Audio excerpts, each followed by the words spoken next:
Welcome to Shadow Empire. This is the most deep and the most complex game I've ever created in world Humans. Yeah, I'm not joking. This is 4x strategy, which has so a lot many deep mechanics and it's just enormous, alright? This game has approximately maybe almost 1000 very deep mechanics, and this game has very bad graphics, right? So if you will come and you will try to judge this game by graphics, well, probably you will quit very fast. But if you will try to judge this game by mechanics and implementation, oh my god, guys, this is the best game you have ever played. And I swear god, if you will spend, let's say, maybe 50 hours to learn how to play this game, because it's really very hard to play this game, but once you learn it how to play, you will get so a lot dopamine, you will get so a lot enjoyment from this game that not exist any other game which can compare to this. I playing this game personally for last 5 years. 5 years. And I mean, I'm not playing always this game, but couple months in a year I always come and I'm playing this game. Why? Because this is enormous.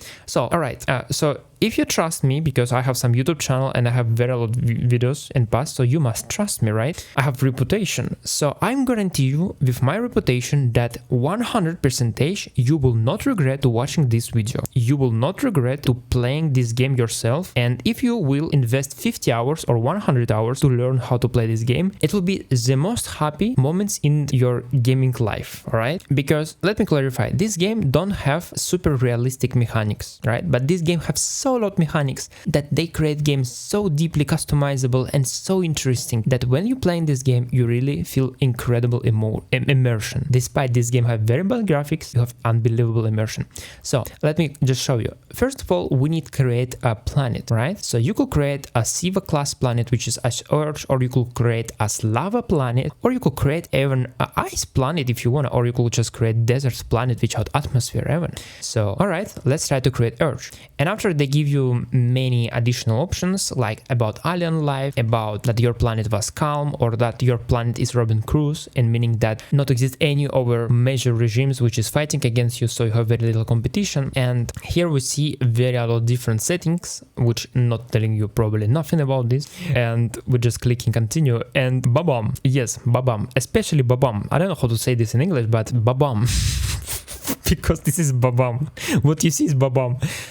Did you saw at least one game in your life where when you start game offer you simulating a planet? This is 4x strategy. This is not planetary game. This is game about just strategy game. And this starts simulation from planet generation. So this game allow you to create a planet which has its own gravity, its own temperature, so it radiates, solar radiation, right? How much solar energy arrive to surface of this planet. Also they simulate age of planet and heavy metals. Also you could see how much hours spin of full planet and how much radius. And also you could see distance from star towards this planet, and this is enormous, guys. This is enormous. Like you could create planets where you will have very low gravity and it will be affected in game, so it will be a lot more easy to deliver heavy goods or, for example, airplanes, and it will be all simulated in this game. This is just crazy. Also you have very a lot solar radiation. All right, fine, means your solar panels will be very efficient in this game. If you have very little solar radiation, I mean, it's quite hard to get here because we created class which is Earth planet kind of class. So that is works. For example, you could generate planet with 38 degree temperature average, and you think like, okay, that's not very impressive. Like it just like it's not very impressive, right? Like you could create this in any game. Like it's not so impressive. And after you click continue, and the game say, all right, fine. If you think that this is not impressive, all right. What you will say about geology? Oh yeah, this game generates geology of planet as well. So for example, in our case, it's generated 700 bar pressure. Sorry. I decided to close window. Sorry. So this game generate pressure of atmosphere inside your planet. Also it generate mountains, plains and oceans. Also it's calculate how much millimeters of rainfall will fall, and you will say, oh, wait a moment, but why they put these statistics, why they put this data, like does it matter? And yes, it matter. If you have very high pressure atmosphere, your airplanes will fly a lot better in this atmosphere, right? If you have very little atmosphere, your, for example, helicopters will not work at all, because helicopters work relying on atmosphere. And if atmosphere is very low pressure, which means very little particles in atmosphere, like you will have super inefficient helicopters, and it will be all affected in this game. Also, as you could see here, this game generates seasons. Like you have Arctic, tropic, and Antarctic. And you could see that winter, for example, in Arctic is 14 degrees, while in summer is 24 degrees. So it's 10 degree temperature difference, and tropic almost always in our planet seems kind of stable. And all of this generated inside this game. And if you think that this game is like, I don't know what to say, guys. Like this game also simulates geology activity of this planet. So it's not just random lakes. A game tried to generate a different geological activity, different, how you call this, plates, magma plates, right, which is moving. And they try to create mountains between these plates. And also they try to simulate erosions. So oceans and lakes, which has here, they have lakes and there's rivers going near to mountains because like water come from mountains, and all of this is generated inside this game. This is crazy. Like you see, we not started even play. It's like we're just creating planet, but amount of mechanics, amount of everything which is here is just enormous. It's so a lot. It's like not exist a single game which do this. Like if you want, you could generate, for example, planet with very lot water and very a lot rain and a lot wind. Well, for example, or you could generate planets like without nothing, without water, but because we choose a planet size like Earth size similar, it will generate some water for sure. So it will be impossible to create a desert planet here, kinda, but we could try to get this, for example. I just want to show you how deep this game, and once you click reroll, you get absolutely different results. For example, right now we get 657 mbar. It means atmosphere is very thin. Like it means airplane will be super inefficient in this game.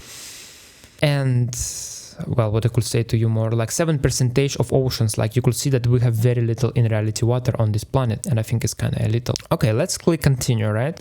And if you think, guys, that someone paid me money and I do this video because someone paid me money, well, no one paid me any money. It's like, I just love this game, for that reason I do this video.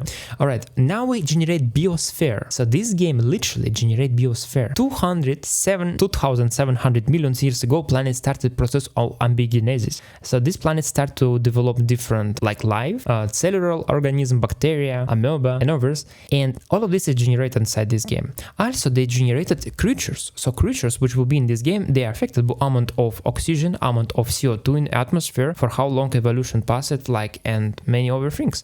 Also, what you could see here, you have here atmosphere percentages, how much nitrogen, oxygen in atmosphere, how much percentage of CO2, argon, xenon, and also you could see, for example, water salinity, like how much salt water. I mean, it's very important because once you try to get clean water, if you have very lot salty water, it's more hard to get clean water, right? And many of these lakes will be salty in reality. Also, you could see percentage of heavy metals, which is inside this planet, and rain pH. pH is important because if you have acid rains is about 3 or 4 pH, for example, it's hard to be under these rains. So all your military, all your people will be suffered from this because it's acid, you know. And we have even sentient life form. So we have really, let's say, aliens, native aliens who was living this planet and they evolved. And they will create their own states. And you see, I was kind of right. If you see this planet right now, we see very a lot deserts, like super a lot deserts. Like this is like very big desert. And by the way, every hex in this game, like what you see here, is 200 kilometers wide in each. So like it's 200 as this, 200 as this. So like 5 hex is 1000 kilometers. So you could imagine that this is almost like this is almost Europe, right? Like this is almost all Europe, and we have a desert which is size of all Europe. Like, I mean, we have a lot of mountains. I mean, so this is very impressive if you think about this. But you see, this game is not very impressive graphics, right? You not try to be impressive with this, but this game have so deep mechanics. Like, and by the way, color of plants as well affected. You could see here, for example, vegetation level, cloud forests. So, and we see cloud forests. We see that we have very heavy forests, and we don't have here forests. So for that reason, it's called cloud forest. This game also could generate jungles. Like if you have very a lot of water, very a lot of oxygen, and like environment is good, you could have very a lot of trees in reality. But this planet is kind of desert, so this is what we have. And after we could just continue, and oh my god, we start finally colonization. So in 6751, this game started to receive colonists. And they received colonies for 1,200 years. 1,000 years, like people from Earth and other places was coming here on this planet. And population of planet achieved 2 billion people. 2 billion, 200 millions. Well, that's not very impressive if you think about this. Also, they say how much zones populated. And also, they have detailed explanation of planet, what and how happened. First of all, in 6,751, mining companies show interest in the planet. A valuable deposit has been found in the deep layer. Miners flock to the planet. And this is not just random events. These events may be random, but they have indeed names. For example, inside this, you could find some names of some cities, and the cities will be located here. And for example, you see that this is agricultural small village, which start to process fields here. Here you could see that this is mine, like Zibarar, and all of this is affected. So you see people start to colonize and they start to build very old fields here, and this you could see is super big cities. Like, of course, it looks as ruins because this game is post-apocalyptic, but this is for that reason they don't have textures for beauties, futuristic cities. But you could imagine that here is cities where are living hundreds and hundreds millions of people. They have enormous amount of agricultural, and as you could imagine, they have unbelievable developed technologies. And what happened after? Oh yeah, what happened is apocalypse.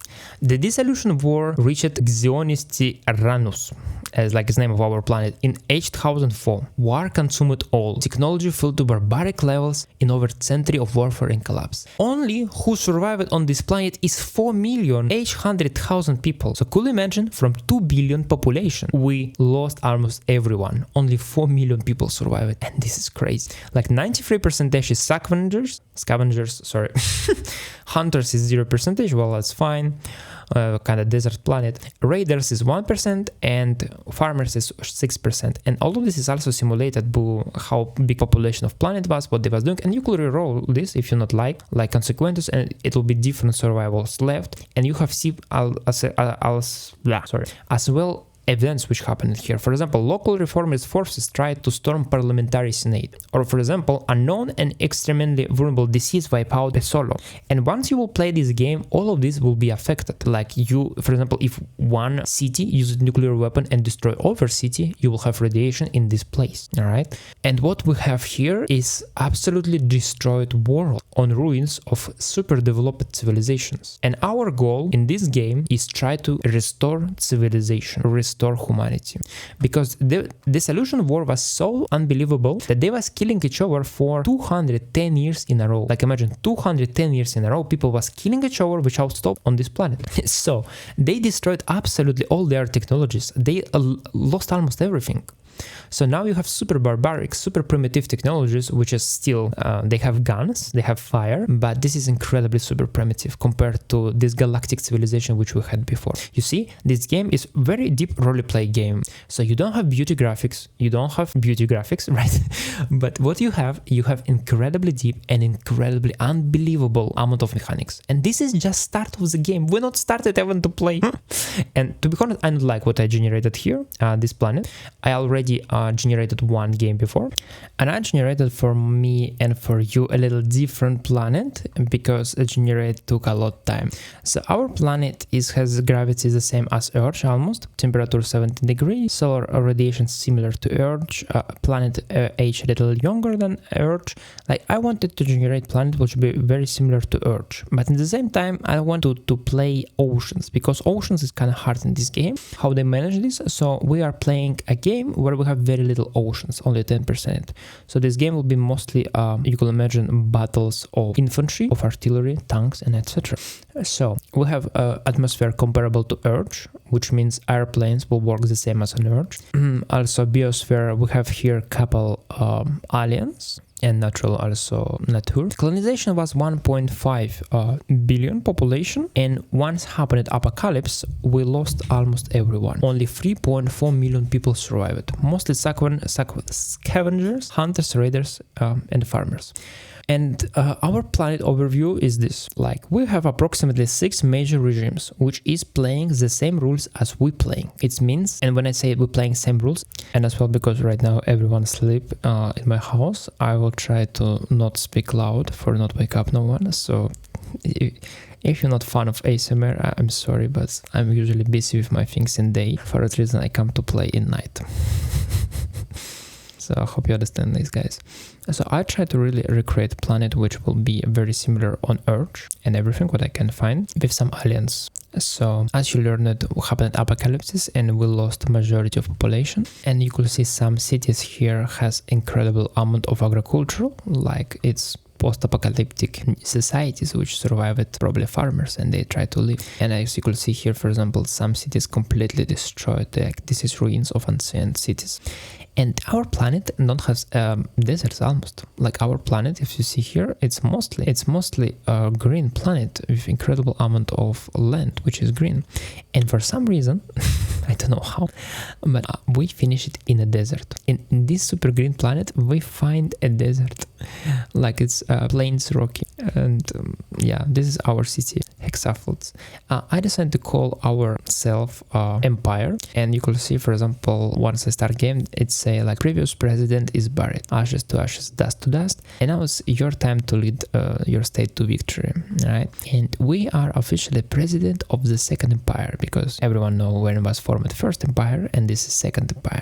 So our goal will be to unite all planet under our empire rule. This is stratagems, like game saying what will happen in this turn, what happened in this turn. We get some political points, which means we could do some political action with these points, and we get cards. First of all, when I saw this in this game, I was very skeptical. I was like, what? Cards game inside post-apocalyptic deep simulation game? I was super skeptical about this, but after, turns out it's not cards, alright? It's not card game as you think about this. This is just your ministries and your government generate different opportunities for yourself. So this is not cards, this is opportunities which you have. Some of this opportunity could allow you to create some artificial intellect, like treasure hoard. Like as you see here, we could open something and try to find resources. Or we could declare a Labor Day in our capital and try to get as many as possible support from workers for they vote for us. And some of these events we could create which will radical scientists protest this month and cause populace to dislike mind. And this give you 2 FP, like fate points. Like fate points, it is like solar point as this. So you also could get points which you could after use. And forget these points, you have some negative events, like some protest rovers. So it's similar to maybe some game as RimWorld, where you have narratives. In this game, you could create your own narratives. And some of these events just very useful. For example, send a spy. So not be skeptical about cards, because I never play card games. I hate card games. And this is not card games, all right? This is very different. So let's see what we have. We have only... how much is this? Like 7 hexes, and this is all our empire right now. Only one small city and nothing more. And as you can see here, this is a radiation. So we're living in a radiation desert, but this is only 180 radiation, which is hazard level 2. Follow United Nations, I think, and over like real classification of radiation. So this is not very dangerous. All right, this is fine. We can live here, but life is not super good here. Oh my god. Yeah. So if you will ask me what to do in this game, like I don't know how to say, because this is so a lot of mechanics that I don't know from what to start. First of all, you need to understand you are emperor, right? In our case, we are president. It's funny that I'm president of second empire, like I'm not emperor.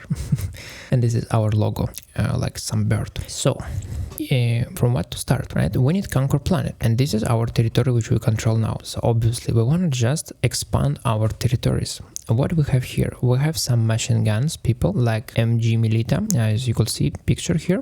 After we click here and we see we have irregular trucks, some little artillery, 10 artillery, 200 rifle Milita buggy. After we click more and what we see here more, as also rifle Milita and MG Milita like machine guns. And we have even RPG Milita. We could click on them and see, well, each of these troops has their own statistics, alright? For example, we click Rifle Milita and we see that description. This is Rifle Milita, mixed of low-tech weaponry. They have hit points, alright, 60. After they have soft attack and soft defense. After they have hard attack and hard defense. Soft, it means against soft power like humans, animals, aliens. Hard attack, it's against tanks, against buildings, like something which is hard to destroy, right? Also, this game calculates how much attack per round they could do, because like, for example, some developed troops could do several attacks per round, or for example, artillery could do many attacks per round, but troops could do only one attack per round. Also, it's calculate how much offensive and defensive combat use per turn, per combat round, sorry. Because this game simulates ammunition. What do you expect? It's a super deep game, I told you. Also, how much food they consume. Well, with militia is very similar. 1 militia consume 1 food. Also, it shows how much wheat they have, because which is very depend how much far they could go. Because if it's a very heavy militia, use for example armors and others, they cannot go so fast and so far as like low equipped militia, for example, right? Also, it gives size, but it's not very important. And they say group infantry. So right, and after I want for you pay attention, you could see attack, for example, of militia is 5 heart attack, right? And you go to see RPG militia and you see their heart attack 20 and 51. 51 is defense, 20 is attack. So they attack 4 times more powerful than normal militia. Why? Because they have RPG, and RPG blow up tanks very good and cars. So this game simulates these things, right? And if you go to artillery, for example, you could click artillery and they could tell you how much far artillery range they could shoot. So in our case, it's only 1 hex. So only next hex they could shoot, they cannot shoot more far. And you're probably wondering already, oh, but how many types of different like troops do this game has? And reply is enormous. This game, like right now you see in your screen all type of troops which exist in this game. And this is crazy, this is crazy. You have machine guns, automated machine guns, automated turrets, quad machine guns, mechanized quad machine guns, you have bazooka type, you have manpad, you have artillery, you have anti-tank gun, you have flag gun, you have jetpack infantry. It's super developed, like very ancient technology, but maybe we could get this very far in the game. You have mechanized artillery, you have rocket launchers, you have missile launchers, you have CM launchers, you have atomic launchers, ICBM launchers, you have light tank, medium tank, assault gun, mobile shield, heavy tank, tank destroyer, monitor, walker, heavy walker, robotic infantry. Yes. In this game, as you see, you start from incredibly undeveloped. Like green means which we have now. We don't have even artillery. We have militia, which is artillery. But militia artillery is not troops artillery, because this game is separate from militia, which create your own people, like it's private military, which is controlling Buyui, let's say. And you have your government military, which is your military. And right now, our government military don't know how to produce even artillery. Because militia artillery is ancient artillery, like maybe they found this artillery in ruins and they start to use, but they cannot produce, you know, like US government cannot produce. You need first of all discover artillery, research artillery, and only in this moment you will able to produce.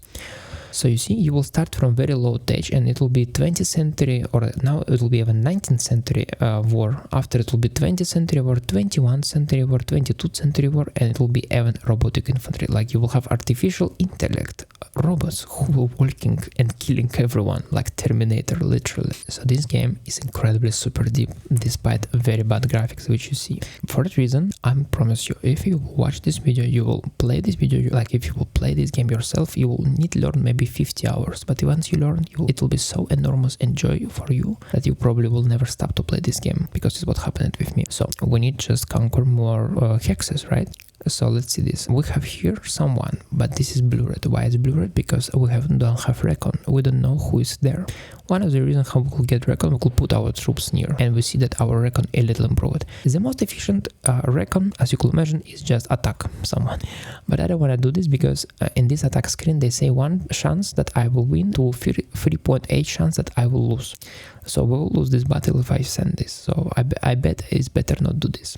So we have very limited amount of military, and first of all we need to secure our city, because this is our own capital, which is only exists, right? And if we lose this capital, game finish, right? So I'm trying to move my truck, for example, here maybe. Also, 1 truck will go here, and obviously I will wanna left at least 1 troop inside my capital, because I don't wanna for someone conquer my capital. Because imagine enemy could go here and hit my capital, so at least 1 troop must be there. So now I will try to move my cars around here and try to see what I can get here. Well, seems we have here very big amount of enemies in this angle. Let's say it's northwest front line, and here in south we just have desert, and seems no one live here. We don't see no one, which is nice. And I remember you guys that 200 kilometers size of this hex. So this is thousands of kilometers, you know.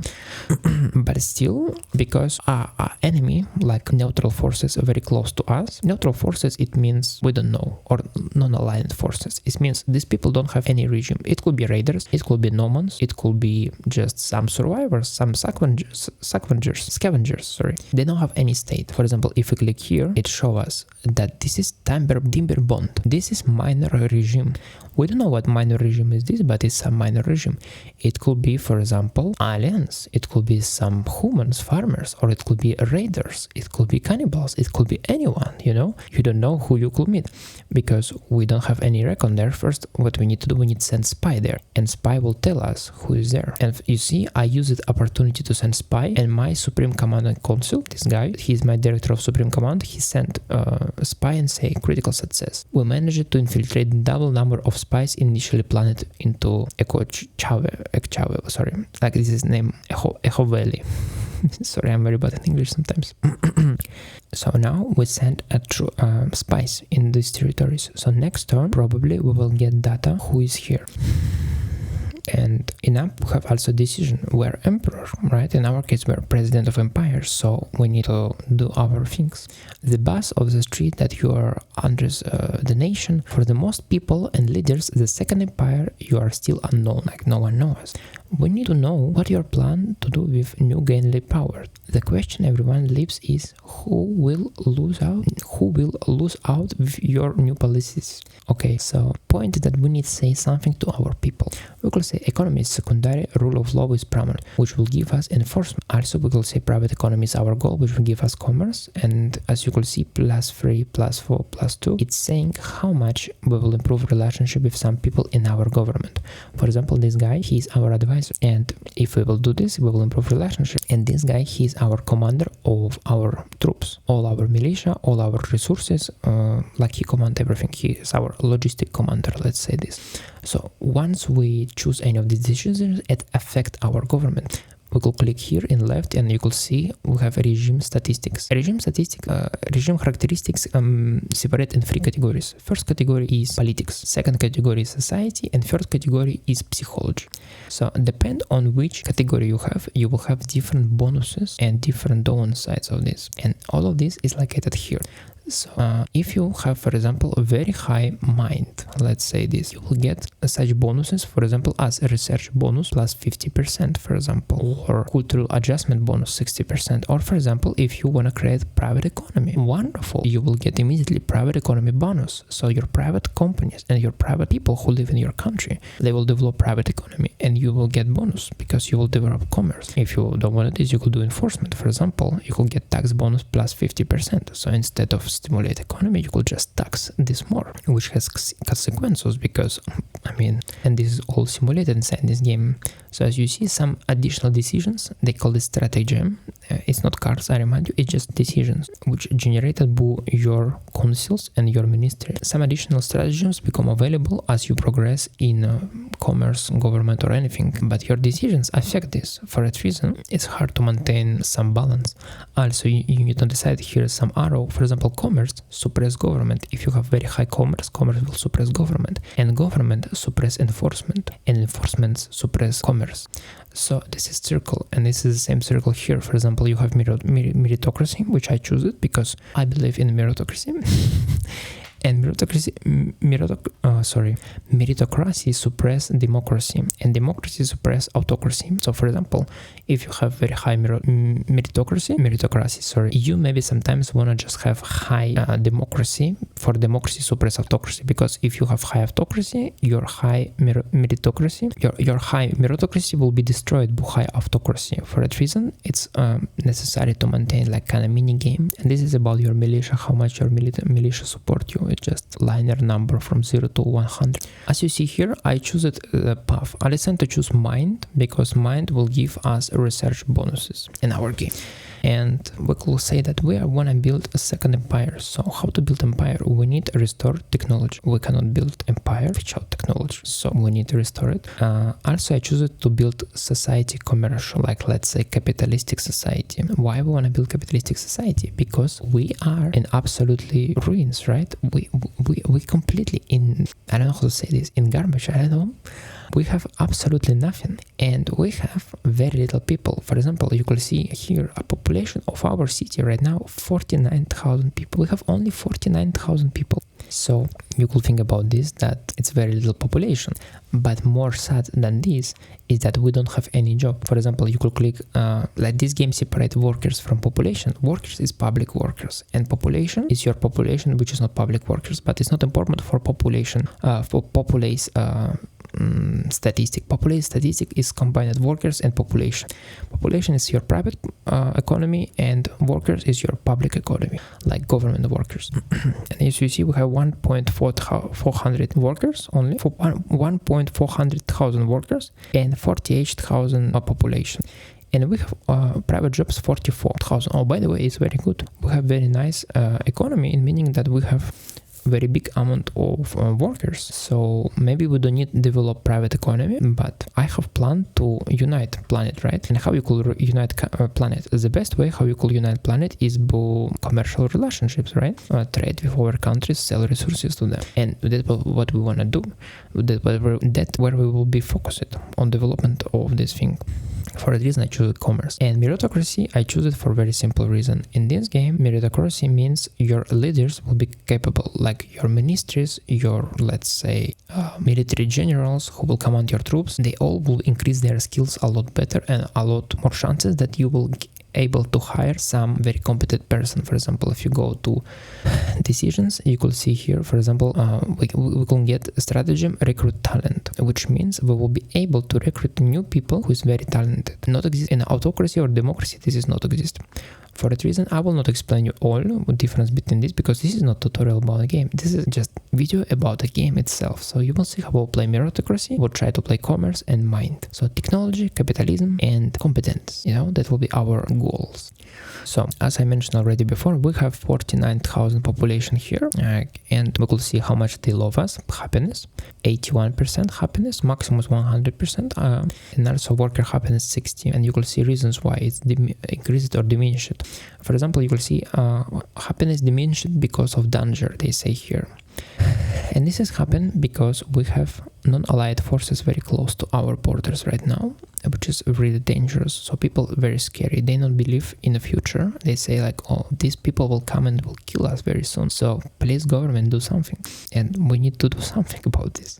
Also, we could click on our private economy, and you can see here that we have private funds, 290 credits. All currency in this game is just credits. So for example, also you have 1,000 food, as you see here. Oops, sorry. And you have income, like income per capita, how much salary in reality they earn.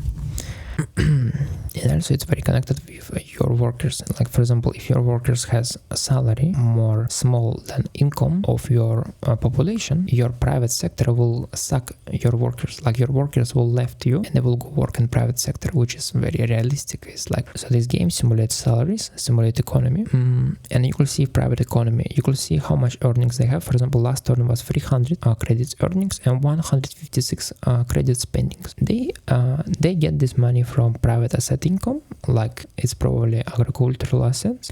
They had hidden economy, like, all right, hidden economy is hidden economy, and gray economy. They smuggle something, sell something. That's how it works. Salary spending incomes, it's salaries of private sector and public sector, and selling items income. Like you see, they sell 200 items and they earn, they sell items and they get 200 credits. This is very a lot. And you probably wonder what they sell. Like, let's see our assets, what they have. In our city, we have high command, which blue means it's public buildings. Green, it means it's buildings which we don't have effects. It's like it's villages or some things. For example, in our case, we have some battery. It's very old battery which will have ability to extract 30 energy per turn. And we have one village, German, for example, is this. It's one village. It's located here, and it has 4,500 people living there. But this is a village without infrastructure, without nothing. So this is like, say, scavengers or like homeless people, whatever you call them. So once we will get a notch job in our city, they will migrate inside our city and this village will disappear, These people somehow survived a great war, and they right now live in post-apocalyptic life, and that's how it works. Also, and for example, this orange, which you see here, this is private economy, private sector. We're not controlling these buildings, we not have direct control on them, but we could nationalize them, or we could close these assets if we want to. So for example, what I see immediately that we have scavengers. Like this is people who scavenge ruins of our city. It seems that our city with name Hexaflats was built upon ruins of old city, and we have scav, like scavenge points, which means people like scavengers, they go and they took resources from ancient ruins, like it's metal, rare metal, like, and even oil. So probably they go, they search old cars or old factories, and they, you know, catch these metals and they try to reuse it. And this is very nice, you may think, right? But we as government don't have iron, and you will say, wait a moment, they will deliver you iron, right? Like, what's the problem? But problem that they not deliver me all metal. Some metal, as you see here, I get 54 metal from them, but 31 metal they took themselves, so they sell this metal. And we could go to reports, open reports about trade, you know, and we could see it that our private traders sell 300 food and 225 metals and H fuel to traders, you know, and this is not good because they selling metals, and we need metals for guns, we need metals for our cars, and we need weapons for military because we don't have enough military. We have only 5 units of military, which is quite impressive, but we cannot do nothing with this, right? So our goal right now will be nationalize this. We click here, we spend 500 credits and nationalize these buildings. Its drop happiness to 11 points, but now it's big government owning building, and we will not be so efficient. We will spend money to salaries, and it's not so efficient in reality if you think about this, but we will get metal and oil, which is very important, because once ruins will be completely used, like scavenge points will disappear, because every turn they use resources in this game. It's not like in Victoria Free, for example, where you have unlimited amount of resources. In this game, every resource is limited. You have limited amount of metal, limited amount of rare metals and oil as well. So this ruins is very limited. It's not unlimited for a reason. We don't want to for these metals, very valuable metals, go to private hands.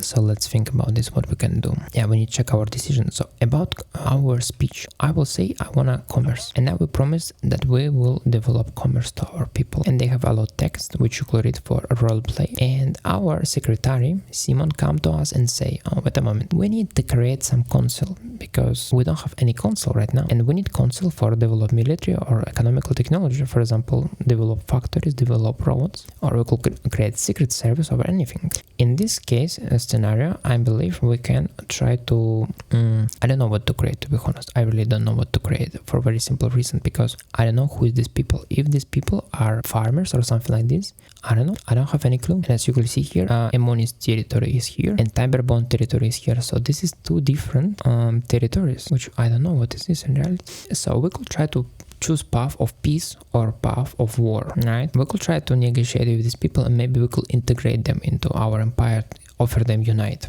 But it's not guaranteed that it will happen, right? But what will guarantee happen, that some bunch of savages will come and try to destroy us, you know? It will happen 100%. So we need build military for defense ourselves at least. So we click to create model design console, and they say copy that. Next turn we will create this, and you will be able to start this. So let's check our resources. What we have food, we have water, we have oil, we have ammunition and metal, we have industrial points which represent factory production capacity or something like this. So our factories and people produce these points for us. We have electricity, and we have records which we can use for our military. I don't want to lie, I need a lot of records. It's not enough records. 2,700, it's very little records. So I will call my governor and I will say zone orders, and I will say I want to change something. For example, I not like salary of 5.5 credits per worker per 100,000 workers, something like this. I want to for it be 4 salary 4. Also we have record bonus for our records when they enter, and you can see for one turn we increase it for 500 records. I want to have up to 2,000 records every turn, and I could pay them some money maybe if I wanna, but I'm not sure if I wanna do this. And more of that, we can rename zone if we wanna, because hexaflats sound very, very strange. Let's change this into empire capital, or capital of empire. I'm not sure, guys, how to correct. Maybe better write capital of empire. Okay, capital of empire. All right, record bonus decrease, and records are 2,000. Probably people will not go to our military because we say, oh, we will not pay you money if you enter inside our military, so it will be only volunteers. Well, I hope it will works, you know. Yeah, And because we decrease the salary of workers, their happiness fall 14%, which is quite sad, but it is what it is, you know. So we could click rise new formation, and we could try to think what we can rise. For example, I will be happy to rise some of these formations, for example with machine guns maybe, but I don't have enough points for rise any formations right now for that reason. Like for example, we see it 49% only, and we could see why is 49, because we don't have enough people. We need 5,500 people for create this formation, and we don't have this. So I think it's fair to say that this turn is finished, and we could just click to end results of our first turn. Like they call this round 2, because first is what we started, now it's round 2, and what we have immediately data is the most important. We killed 100 infantry and we lost 100 infantry and motorized. Oh my god, this is not sound good. We have 5 decisions and 70 reports waiting for you. Okay, so this is alright. This is event, like you could say this age, and now we're getting political bonus points, which is cool. We get some decisions are available, right? And we could see, for example, our advisors, some saying at start of turn we had 4,400 militia. It will be a good idea to use our 3,200 records. I absolutely agree. So, and you're probably wondering why we lost 100 troops. So we could check history and click next battle, and we could see that these people,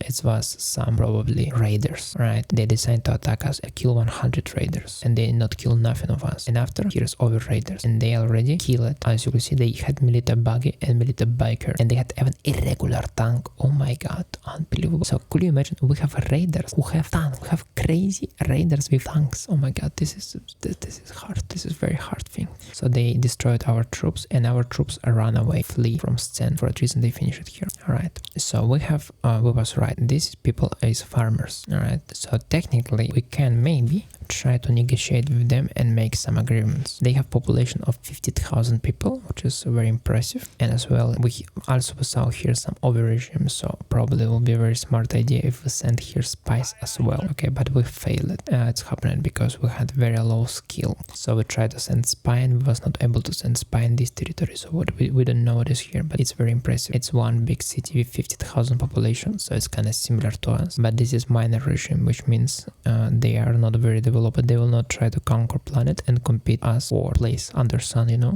So our options right now will be, we can try to invade this place or try to diplomatically subjugate them. But why? But diplomatic subjugation could take decades, many years. Like it's super hard to subjugate. But also you could say that war could take many years to win the war. So this is very questionable. I don't know for sure what to do about this. Not sure at all, guys, not sure. For example, we have 47,000 population and only 41,000 working places. So technically we can extract from our private economy maybe 7,000 people without harm for our economy. But if we extract more, our private economy start to become destroyed, and this is not good, you know. For example, we could see that our population increased on 600. This is quite big amount of calculations happened here. Population, for example, decreased because of workers took it from population. Okay, because we start to build something, I believe. Luxury economy, like they spend some of this money on luxury thing, and it's attracted free folk. Free folk is people from these villages, which I told you earlier. So people from these villages, they come back, they come to our city and they start to live. And some of these people, 100, and decide to go militia. Right, that's also fine. So we need to do something with our potential enemies here, and let's try to rise formation. For example, we could see we have machine guns, and here is just pure infantry. Despite you may think that infantry is better than machine guns, or you could think opposite, we need to have both of them, infantry and machine guns, because machine guns is very good in defense, but machine guns is very bad in offense, and we need offense as well sometimes. For a reason, combination of machine guns and infantry is the best. So we'll click rise formation, and now we're immediately rising them. Also we have ability to move our troops somewhere here, check more things here. So I'm not sure, guys, what we can do here. Also you cannot decide, for example, as longer our troops standing, they have such thing as entrenchment. So they digging trenches and they trying to build fortifications there. For example, you can see here 50H fortification, entrenchment, and longer our troops in one place, more entrenchment they will build. For that reason, it's not has sense to move these troops if you don't want to move them, because as longer they stand there, they will improve their entrenchment, building better and better entrench for themselves, so they will be better in defense. I will even show you, for example, if you click to attack, once you attacking someone, entrenchment modifier is calculated, so how much entrenchment of enemies exists, it gives additional bonus to attack of them. Also experience. As more experience your troops, like let's say the veterans, they all just destroy green troops without any experience, you know. It's happened in reality, it's happened also in game. And as you see, it's incredible amount of modificators. For example, skill of our commanders, how skillful our commanders is also affecting this. So let's do pause about our military problems and let's go to our decisions. What happened here? We could design, choose a director for model design council. We don't have a big choice. We have one woman only in our reserve pool, so they say it's only one person who can work there. And I wanna check my secretary. Secretary is people who hired from population, so these people could be hired constantly, but it's require a lot amount of money for hire them. For example, what I can do, I can call my secretary and I can, for example, demote him, and it will cost me 24 political points. And this is political points, exactly what I say, we're getting bonuses right now. So what I see right now, because we don't have any other option, we will hire Kathleen to work as model design person. All right, but once we have enough political points, we will demote her and we will hire maybe our secretary, because as you can see here, she is capability class 1, so like she's not very capable, you know, not very smart girl, not very developed. And our secretary is very smart and developing guy, because he has capability 3, which means he have a lot more chances to develop his skills. Even that if he don't have any skills right now, in the future he will be able to develop them better. Only one problem, that maybe his age, but he's age 20, so he's very young. For the reason he will not die and not retire, so that is completely fine. And we could choose, for example, right now between discover model and design model, which is different model of troops. And because as you remember, I showed you here, we have models which is not discovered even, and design is when you designing already which is discovered. So we will give him 50% chance, I believe so, and we will say we want to develop new infantry. Why? Because our current infantry has a slug thrower, like super undeveloped, super unuseful weapon, and we can start to use carabine for our troops. And like it's known technology, it has 75 firepower, and slug throwers have only 50% firepower. So we click to this, and also they say us, oh, do you want to we use, for example, some cloth or anything like this? And I will say yes, I want to use cloth. I want to use environment suite, which will give me 50 armor strength, which is not very impressive if you think about this, but it's better than nothing. All right, and we see something here, dissatisfied element in Timberborn.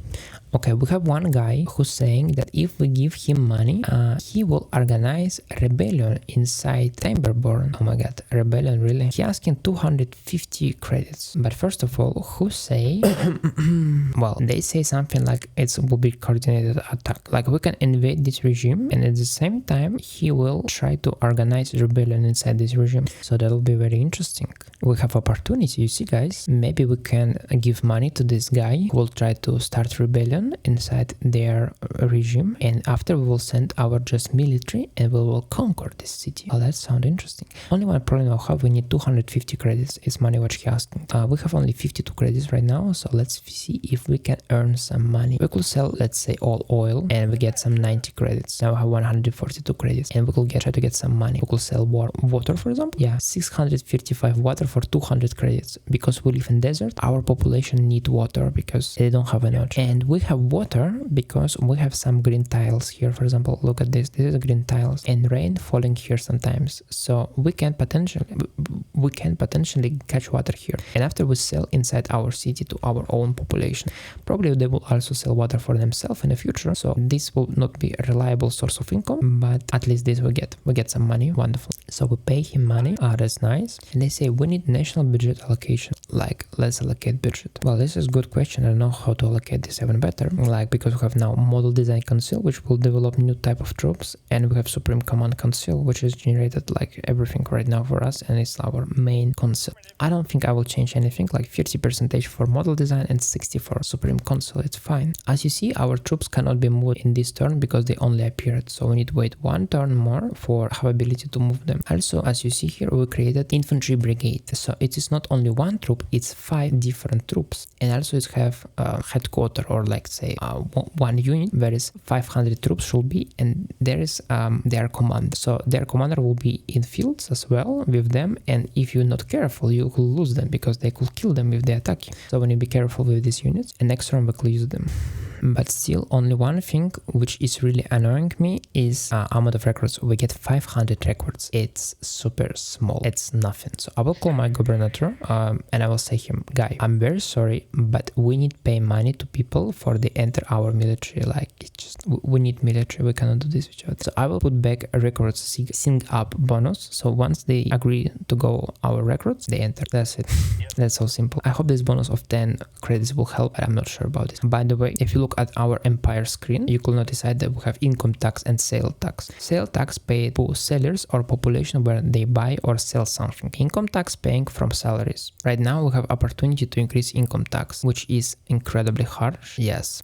And we have super big penalty towards this because it's executed by secretary, and I think we will not be able to pass it. So what we need to do, we need to create a council, interior council, which will introduce taxes in our society, you know. Well, that's kind of harsh. And also one of the decisions which we have, we can spend our fate point and get one artificial intellect. It's probably super old artificial intellect. Yes. Dormant, Sentinelist, and manage approach it and control them. So we use this card, and now we'll be able to have this, like, look at this. This is artificial intellect robots, walkers, i.e. walker. They have very little in reality. If you think size is only 10 of them, but look at their statistics. 160 H soft attack. It's enormous. And check our militia, 11 attack.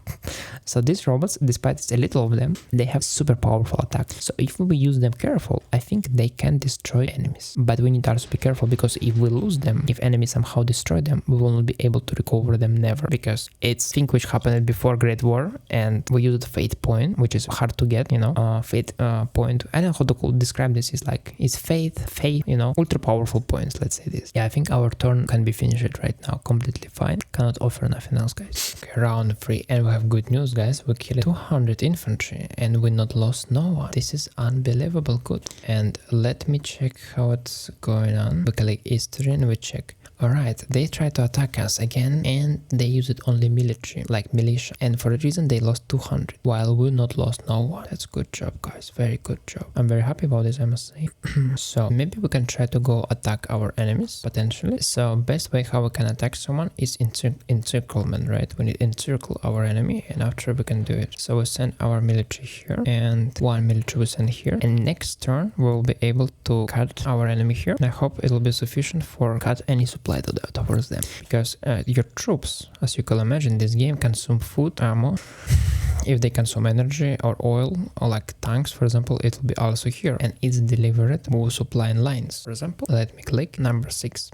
Green, it means we have absolutely good coverage of everything. Yellow means it's not good, and further, if you go, it will be even red, which means impossible to cover. And this is our logistical lines, and you will see even more deep of this. If you click further bottleneck, you will see exactly where resources were sent. Like, you will see the troops was here, and they sent resources towards them. Here my troops, and they will send resources towards him, and you will see my road right now has full supply line. Why? Because we have transport hub. It's private, absolutely, but they deliver supplies and food towards our troops. They have track actions points and track points. I will not explain this because it's very hard to explain, but if you wanna, you have manual of this game and you can read in this. So for you, just remember that if it's green, it's fine. If it's yellow, it's more worse. So if we will cut our even independent enemies, like non-aligned forces, they will not be able to get any supplies from deserts or from their forests, and we can attack them. And once we attack them and they encirclement, they don't have any place where they can flee. So if you remember here, our troops flee because we had space. If we cut down enemies here, they can't flee. So this is how you destroy enemies. It's work in real life, encirclement and destroying enemy forces, and it's work in this game as well. So this is really very deep economical military game, you know. And I not told you even half of everything which exists here. Like, I told you maybe 20 or 30% of mechanics. Like, so yeah, as you see, it's enormous. Well, our danger is still increasing because of these troops of enemy, which is still here. And danger produce unrest, like decreasing happiness of our population. But at least our population grow, as you can see. Our natural growth is 200 people, but we're getting population from free folk. But we send a lot of our units towards military, like we spent 1000 records. And I heard that we have problem with money. Yeah, you can see we lost 2 credits per 1 turn. We could go, for example, at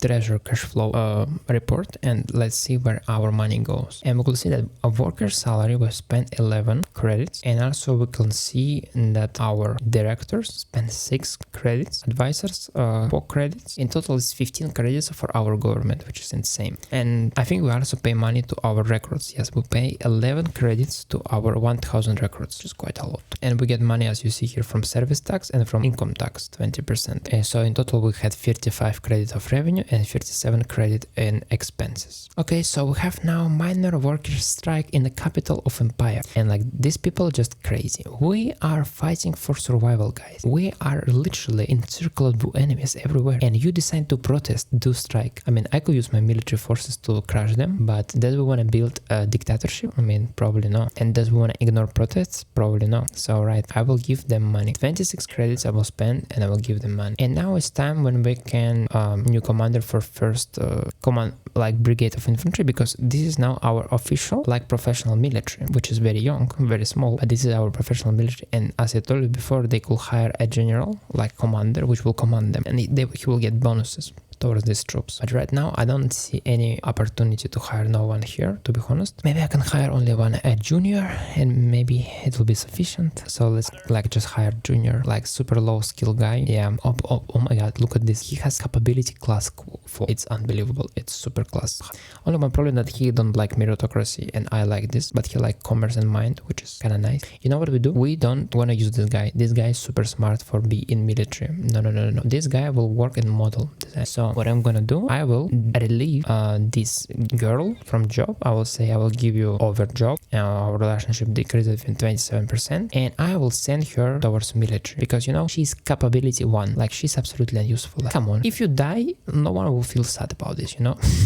I mean, like we will feel sad because this is a woman, right? Because this is a human, by the way, but we need to survive, all right? So smart people must work in science. Not smart people must work in the military, right? Because if you die, I mean, it's not will be such a big loss of human capital, you know what I mean? This all sound very bad if you think about 21st century and how our modern society works. But for post-apocalyptic game where we surrounded murders, raiders, I mean, I think this logic is fine, right?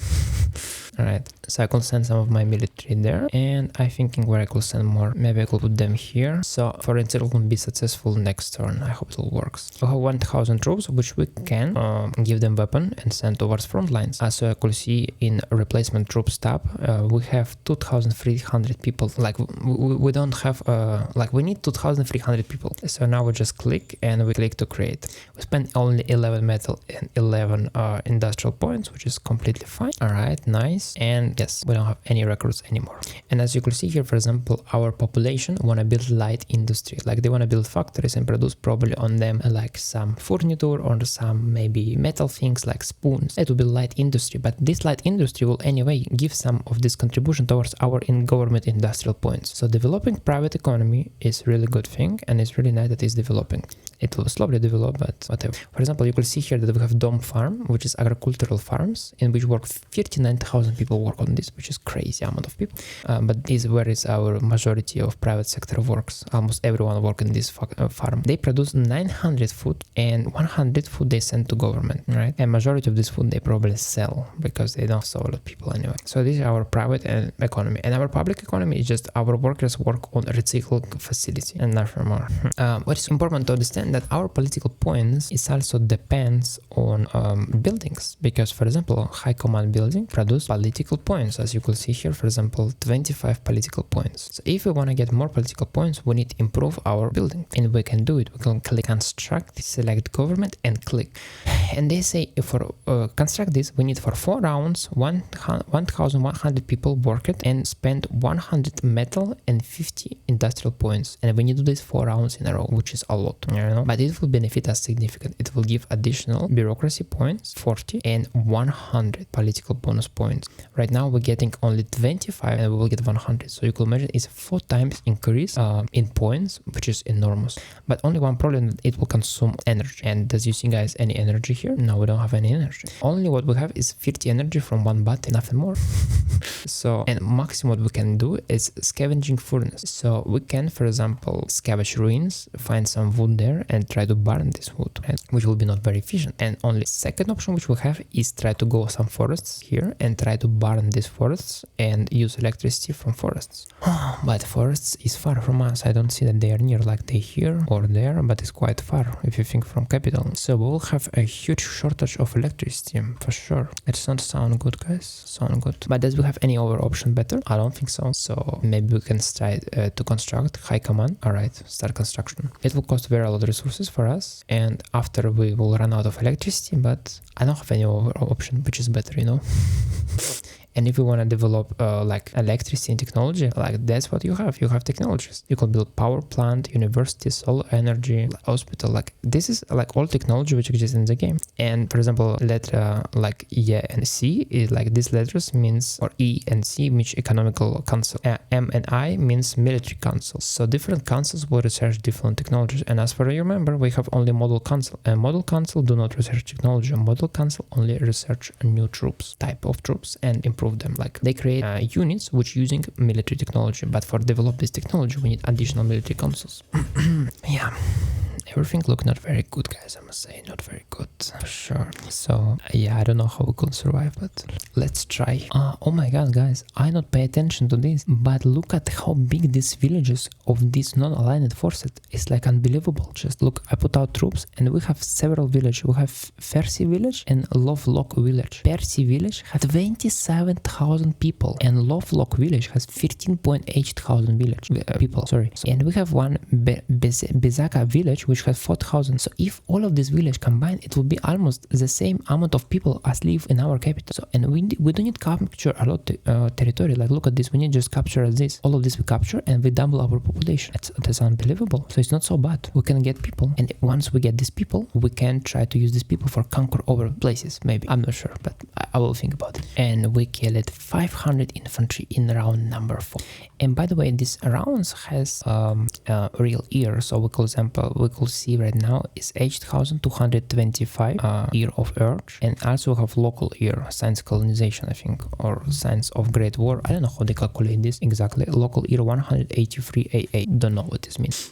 But for somehow we killed very lot of troops of enemy. Let's see how it happened. All right, these people still attacking our troops. They not understand that we encircled them well because they are barbarians probably, and because this is village, they not go away because this is village. They feel scary. They want to protect their people probably. All right, and they attack here my troops again, and they lost again troops. All right, wonderful. This work very good. I think it's very strange that some troops going here. Well, non-aligned forces. Fine. Okay, they could do whatever they wanna. So now our plan should be work perfect. So we come here and we encircle enemy, and here is living 13,000 people, and they protected literally only 3 units of enemy. 3 units of enemy. 300 rifle militia of raiders. Now we need to destroy these raiders. So we took our troops, for example, and we click what troops we want to use. We want to use these troops. We want to use these troops, these troops, these troops, and these troops. And we can use 7 robots as well. So from all sides, we will go and attack enemy. They have 0 chance that they will survive. This is tactical and this is graphical. Passing rounds and we kill them. That's it. Perfect.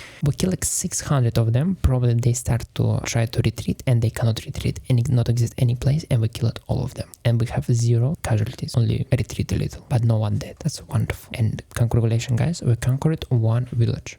So as you see, now we have 24,000 of free folk, which is incredibly good. And finally, our danger will start to decrease because our danger was super high because of these people here. They was super close to our capital. Now, because our capital is more far from any enemy, our danger will start to decrease.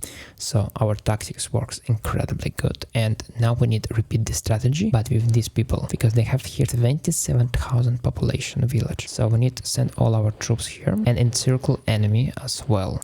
Here I believe I can put my militia, because militia, as you see, is like it's not professional military. For example, let me check line troops. Our line troops has attack 25 and 51 defense, and our militia has only 11 attack and defense 22. So you see, it's very noticeable that militia a lot more worse than professional military, even with very low technology. For that reason, militia I will try to prefer use only for protect some places, some critical places, but not as reliable reliable force which I will use for conquer something, you know. Alright, we start to see that our metal and our industrial points start to decrease because we're constructing high command. So maybe we don't want to construct so a lot because every turn is consume 100 metals, which is a lot. We could decrease its consumption to 50% per turn, or we get some industrial points towards maybe even 25 per consumption, because we need some industrial points for use for our military, for example, replacement troops, and we still need 1,200 troops.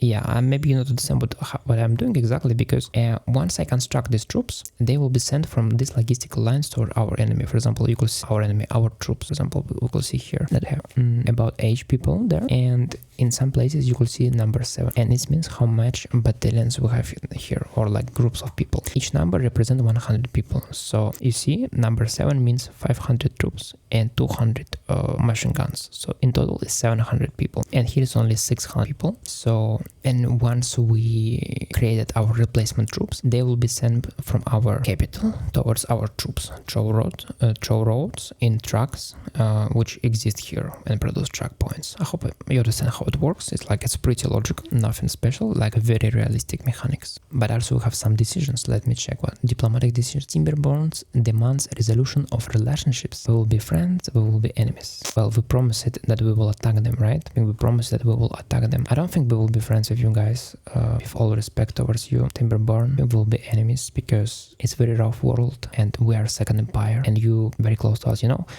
How it works, I'm explaining you.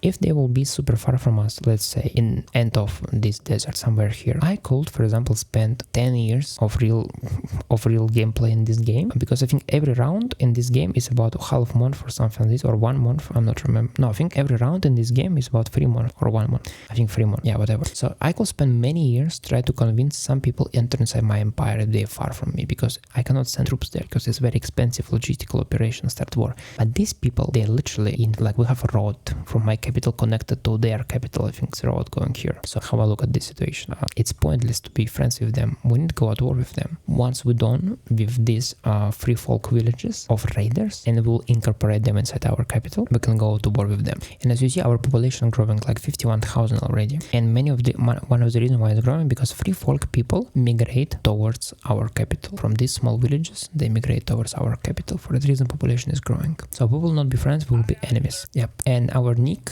very smart guy, we sent towards model design console for continued design. Wonderful. You keep your promise to our subject to go war with Timberborn.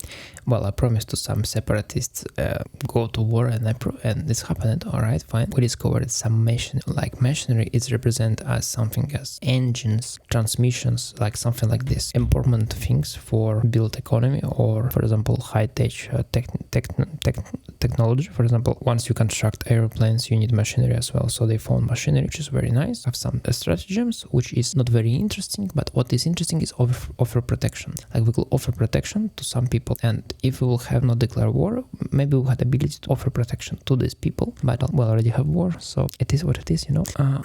Oh, look at this. Oh my god, this is a lot of people. What's going on?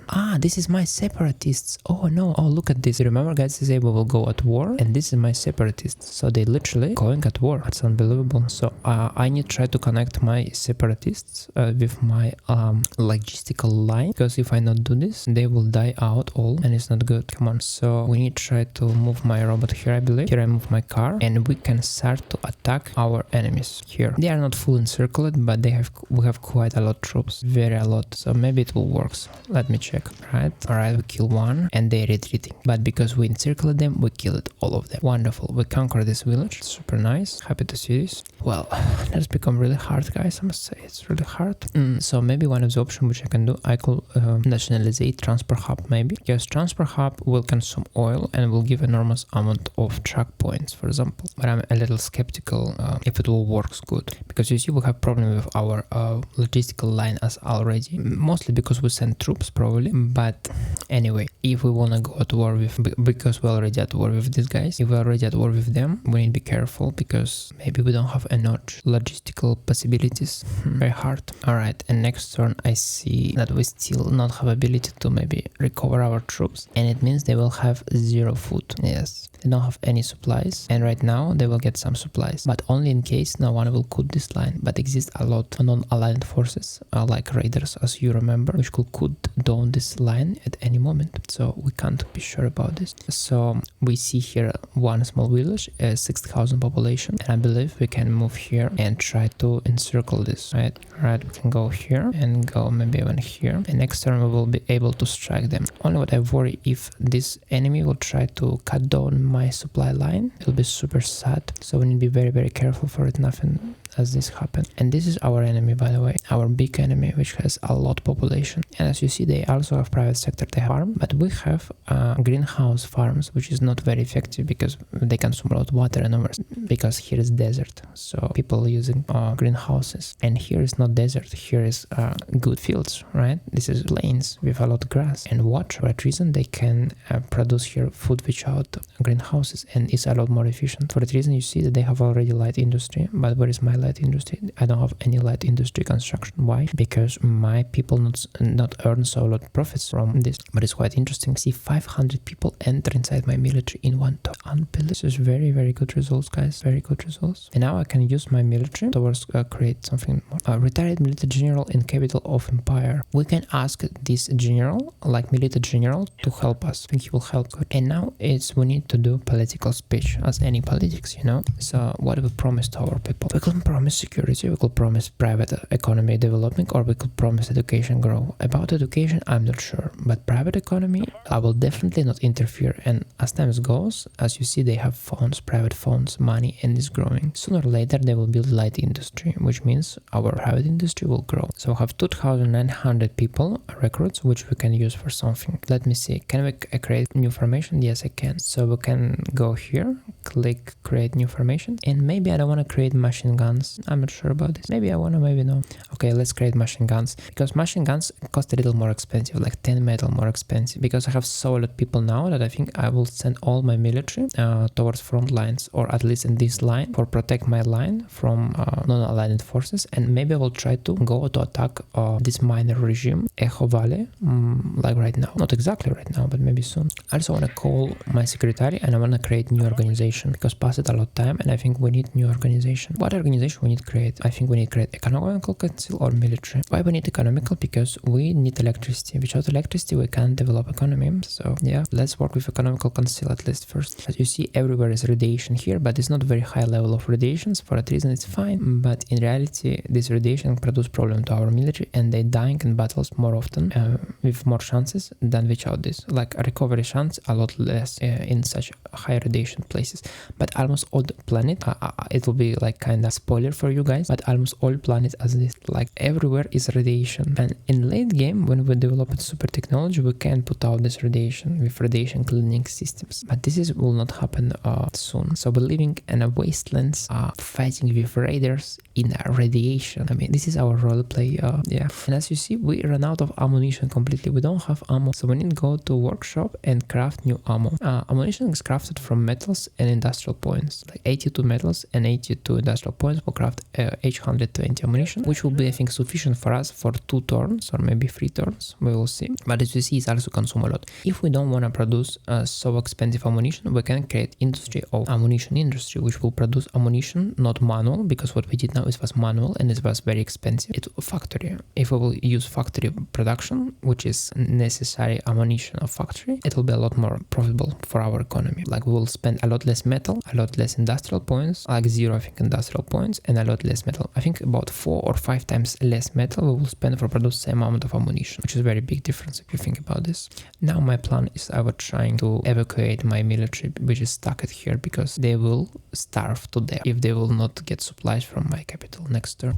Our development of troops, second generation finished, so now we finally can upgrade our troops if we want to. So, and I saw that we killed 200 enemies. Let me check how it happened, who was attacking us. Alright, these people which we encircling, they was trying to attack us, and they tried to attack robots, artificial intellect robots. Oh, this was mistake. So clearly this robot just killed them very easy without any problem. So let's try to use all our troops here and try to attack them with robots as well, why not? And as you see, this is our chances, 20 chance towards 1 that we win. So come on, let's do it, guys. Big battle.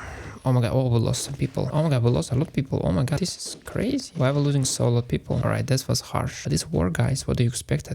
We lost 100 people, then 200. Like, we lost 300 people, but we killed 900 of them, and we conquered this village. Wonderful. Perfect. So now I need to be very careful with protect this. I will put maybe my militia here, and now I will move all my troops towards enemy, I believe. Look at this, is also quite big village, 14,000 population. That's quite impressive. So I don't have any, as you see, spies. For that reason, only one way how we can discover if there's enemy troops is just go there and check. So let me see what we have. Okay, we don't know nothing. We have couple, like 3 units here and 1 unit here. Well, expectable, because this is like some kind of civilization, minor civilization, not very developed, but still civilization. So they have probably a regular military or militia. And now our plan will be try to conquer this, but it will be not super easy, I think. Especially because we need to protect our capital as well. What I see here, some enemies come here, very close towards our capital. And now we need to use our brand new troops for try to encircle them and destroy them, right? Let's see if it's work good or not. It will increase the danger of this because they come close towards us. I think 2 hexes it's considered close. If they more far than 2 hexes, it's not close and you don't get danger. But we are doing very good. We have now 60,000 population of city and 60,000 of free folk, which means they will migrate towards our city if we will develop our government economy or our private economy, which is very nice. And now we need to select a person for economical council. Simon, economical council. You know what? Simon has capability level 3, which is very good in reality if you think about this. So I think we can hire Simon. I think so. So come on, let's come here. Maybe we'll click record junior and see if junior has some good level or not. Oh my god, we're so lucky. Look at this. Junior level 4. Like maximum level 5 or 6, I think. But level 4 is very good capability. Very nice. Alright, very nice. So we have now a person for economical council. We send him there. Alright, that's very good. And they ask now what the economical council will do, because as you could imagine, we have a lot of our resources like metal, oil, and we need to discover these resources. So economical council will also do prospecting, which is very realistic, right? So you see how much deep this game is, unbelievable deep. And also we generate some economical policies. And right now I must say I don't think it's very good percentages on all of this. Maybe we can left 25 and see how it goes. But I think I will not be very satisfied with results which I get. But at least one turn we can try to do it. And now have option to develop more, and we can go to our machine guns and I think develop machine guns. But no, we don't have new version of machine guns. It's only old version of machine guns. So for that reason we will just say no new orders. So this guy will spend all his efforts to try to discover new type of military troops, for example artillery or tanks. He can discover this type of troops. Instead of trying to improve current troops, he will be focused on discovering new types. Right, just nice. Okay, we get again additional recruits. It's very nice. So and we need very a lot. We need 3,500 troops. That's insane. And as you could see, because we now updated our troops, they consume a lot more. For example, 20 troops, like 2,000, will require now 40 metal and 80 industrial points. It's all what we have. We will literally now spend all our points which we have on this. Well, this is very a lot, I must say, guys, but this is more advanced troops. For a reason, it's worth it, complete. And here we could spend only 1 point on machine gun. So maybe we don't want to maybe produce, like we created advanced troops. They are better. For example, if we go to models, you could see first generation our troops is 25 attack, right? Soft. And our second generation environments with that you could see visually they are different. These models is 57. Like it's significantly better. It's almost 2 times better because it has carabine. And hit points, like health of them is 88. And our first generation only 50, so it's like it's grow about 40-50%. For that reason, like yes, these troops is better, but they not worth it for us. Why? Because we have a lot of records, right? So and we have a lot of people. Like we have 60,000 free folk. So about quantity and quality, I think now we need quantity. We don't need quality. But here's the problem, because we cannot have very lot quality, because for each troop we need to have food, and I already see we don't have enough food. We have only a 4 surplus of food, and we send 200 almost towards units, like 180. So I will be happy to have very big army, but I cannot have because I don't have food for them. So we need to construct government farms, probably agricultural facility which will produce food, but it will require a lot of water. So I mean, and water is harsh to get because we are in desert.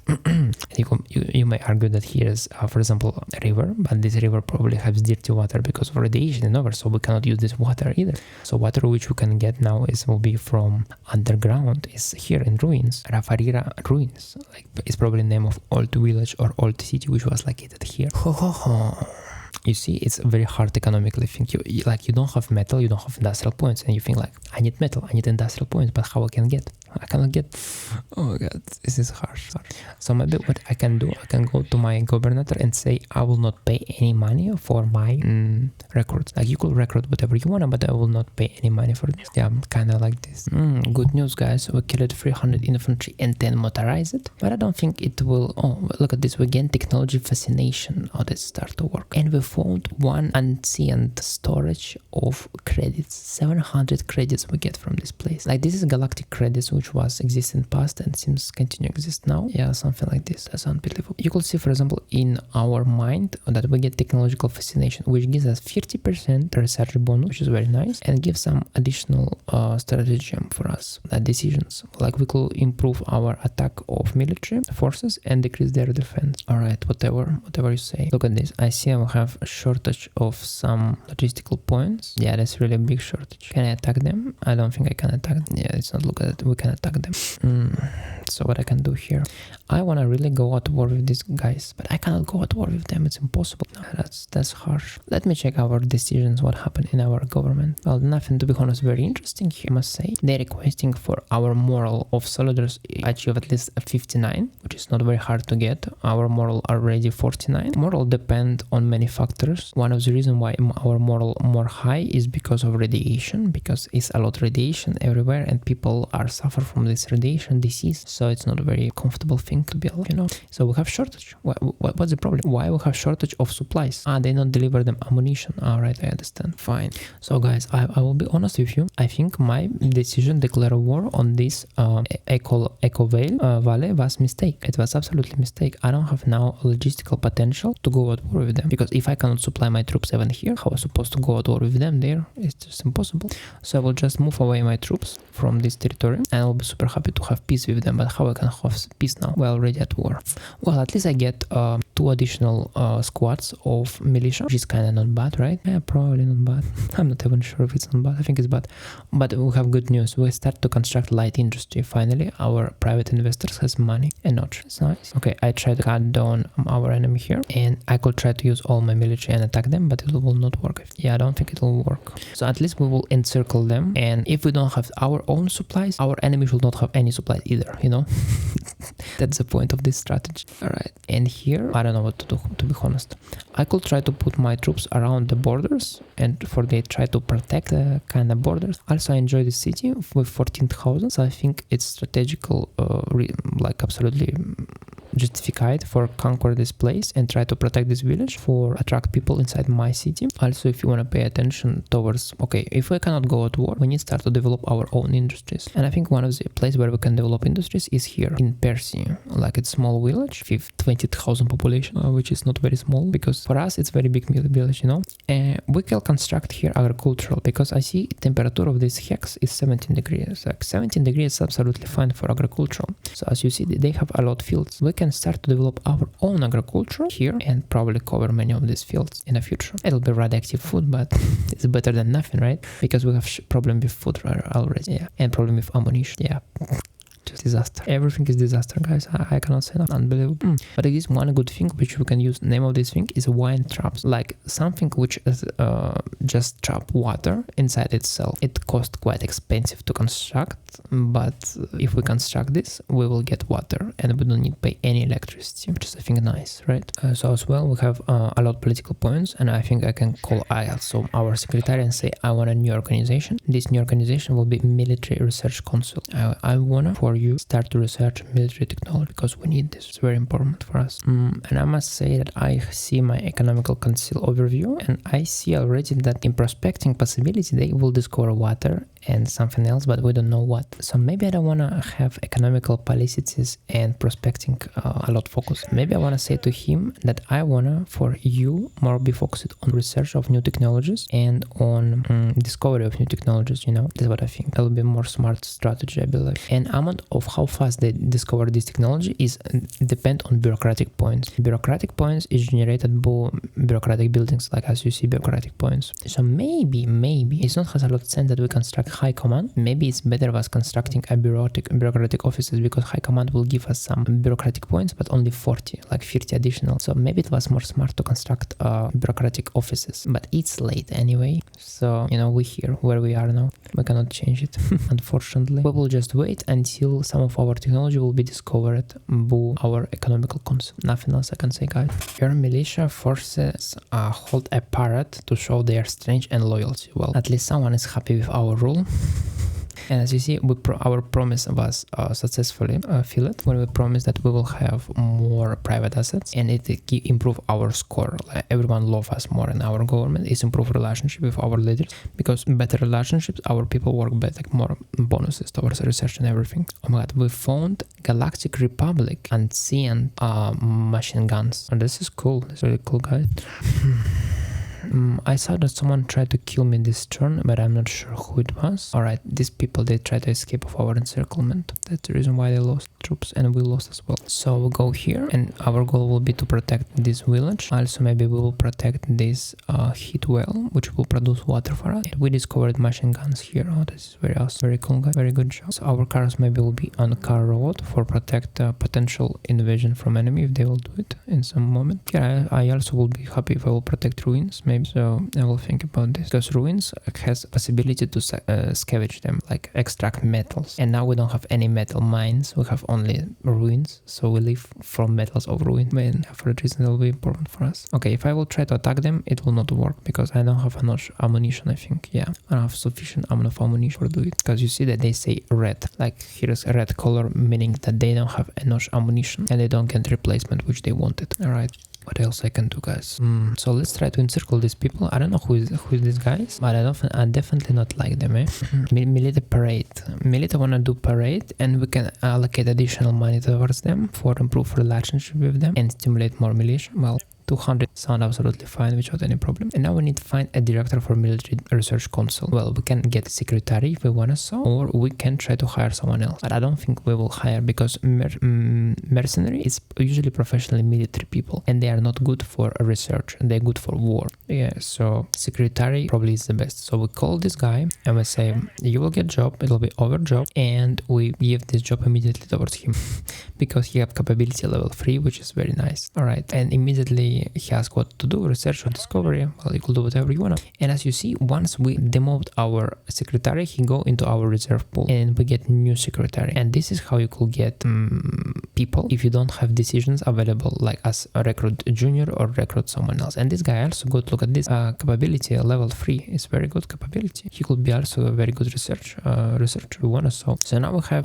4 organizations: Supreme Command Council, Economical Council, Military Council, and Model Design Council. And I think it's fine for start of unification of world. Is fine. Also will be not bad idea if we will get spy, for example, or foreign affairs. But we don't have, to be honest, bureaucratic points for this, because each of these will consume bureaucratic points, and we have limited amount of bureaucratic points. For that reason, we don't want to do it. Our light industry finished to build, and they will start to produce our now industrial points, which is very good for us. All right. We get ability to propose peace. Oh, that's very interesting. Can we try to propose peace towards you guys? Okay, difficulty 117. That's very big difficulty. Oh, look at this. We rolled at 100 and difficulty was 117. I was super close to get peace with them. Ah, so sad. So sad. Yeah, I think I want to do peace with them, because once I started my idea of invasion, I was told I don't have people. But now how I look at this, I have a lot of people. Yeah, they have 66,000 there, but look at me, I have 50,000 people. Like, I conquered a lot of them, so I don't have problem with this. Okay, we'll try to encircle with robots here and try to attack them. Right now it will be impossible, but if I will bring more... Oh, look at this. This is not humans. This is wild animals. Scientific name, Dishembur anura, a land-dwelling, sizable 1 meter. So this is a creature. Wow, that's interesting. It's wild, dangerous creatures of this planet. Alien life. But seems they are not very smart. They are not intellectual, but they still quite dangerous animals. That's curious. So we could try to attack them and see if we kill them. Oh my god, they're killing a lot of us. Unbelievable. What are animals? We lost 200 people. Oh my god, what type of monsters is this? It's good that they are dead now. So you see that this is probably the most efficient way how you fight in this game and in the real world as well. Encircle enemies and after beat them. That's it. And what about our enemies here? Who is standing here? Can we attack them and destroy? Oh yes, I think we can. For sure we can. They have even artillery, they have buggy, but this will not help them at all. Absolutely. Oh my god, look at this. We kill only 2 of them, but all over try to escape. But because we encircle it, all of them is dead. Full military of enemy is dead. For our army is dead. Right, that's nice. So I will describe our policy now is that, okay, calm down. I understand that I cannot conquer everyone as I wanna. Empire is not empire yet. We need to try to develop economy before we can expand, because we don't have food, we don't have logistical capabilities to deliver ammunition and everything what we wanted towards enemy. So we need to carefully wait. At least that's what I see in my... Maybe you see it's a little different, guys, but it's what I think. Oh, look at this. Water Void requests permission for a personal guard, and we could allow permission to have personal guard, which will increase autocracy. Or we could say no, we are not going to allow private armies, and it will increase our mind and decrease autocracy. So this is how you have like government decisions which affect you. Okay, we have again a strike of workers, and we can, for example, give them money or suppress them. I don't want to increase autocracy and I don't want to increase democracy, because if I increase democracy more, democracy will become bigger than meritocracy. So I will just say I will ignore protest. And protest is not the worst thing, because we have a lot military here, and this military will suppress protests. So it's fine, I guess. Almost all our production of metal I spend on production of ammunition, which is kind of crazy, but I hope it will not be this way soon. I don't know, guys, what to do, to be honest. We need bureaucratic points, but we don't have electricity. So it's harsh. I don't know what to do. Yeah. It seems the most smart idea is build bureaucratic points, like offices here. It's like it's required 200 metals and 100 point of industrial, so we need to wait. If we start to war, if we start to kill people and fight with them, it means we will have ammunition stored, and we don't need to produce ammunition, so we will save some metals if we will start to engage in a war. And I think you agree that its territory look a lot better than it was before. We started literally with 9 hexes. Now we're controlling a very big and large amount of territory, which is, I think, very impressive. Also, we could check, by the way, our military. If you wanna, we could go to statistics, and I could tell you exactly how much military we have. Total amount of military right now is 18,000, which is quite nice, I think. Yeah, almost 20,000, more correct to say. This is very nice, guys, I think. To have, of course, it's with militia, but 20,000 people army is very good level of mobilization. Now we need to find a food for feed them.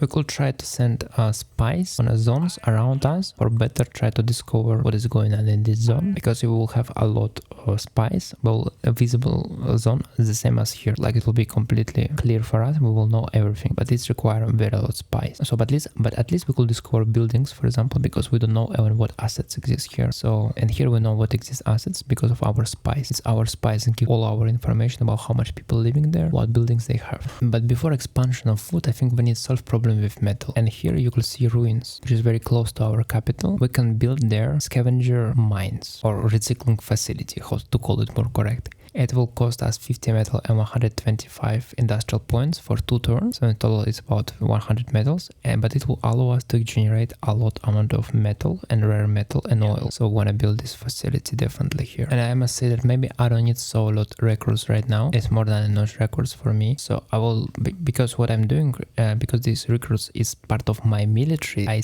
send food towards them, and I don't want to do it, right? So what I'm gonna do, I will just disband some of my recruits which I hired before. I'll say, okay, you could go back, and after when I hire again, I could do it more if I wanna, so for not spend food on them, you know, because once they're part of population, they consume food of population and they produce a lot of food for themselves, so it's completely fine. We get characteristic of regime, like accomplished envoys, and we discovered artillery, and we discovered ammunition factory. Oh my god, this is so nice things. And we have proposed peace again. Can we try to propose peace again towards these people, or it will not work? Let me see. Propose peace. 100 teen difficult.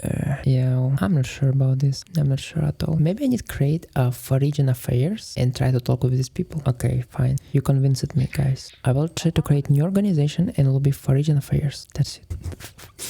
Alright, and right now our economic council say those who wanna study ammunition factory, it will be nice, but we don't want an ammunition factory because we don't have plan to go at war right now, right? What we want a power plant or at least solar energy. So we say to him, no, we don't like this, keep discovering new technology. And about this, artillery is very good idea. So they offer us what type of what size of artillery you wanna, and of course maybe super big artillery is very expensive, like 40H metal for artillery. Oh, this is insane. Maybe we cannot afford to have such artillery, but I always follow this idea that better have biggest possible weapon and use this weapon smart than have small amount of weapon and use this in big amount of front line.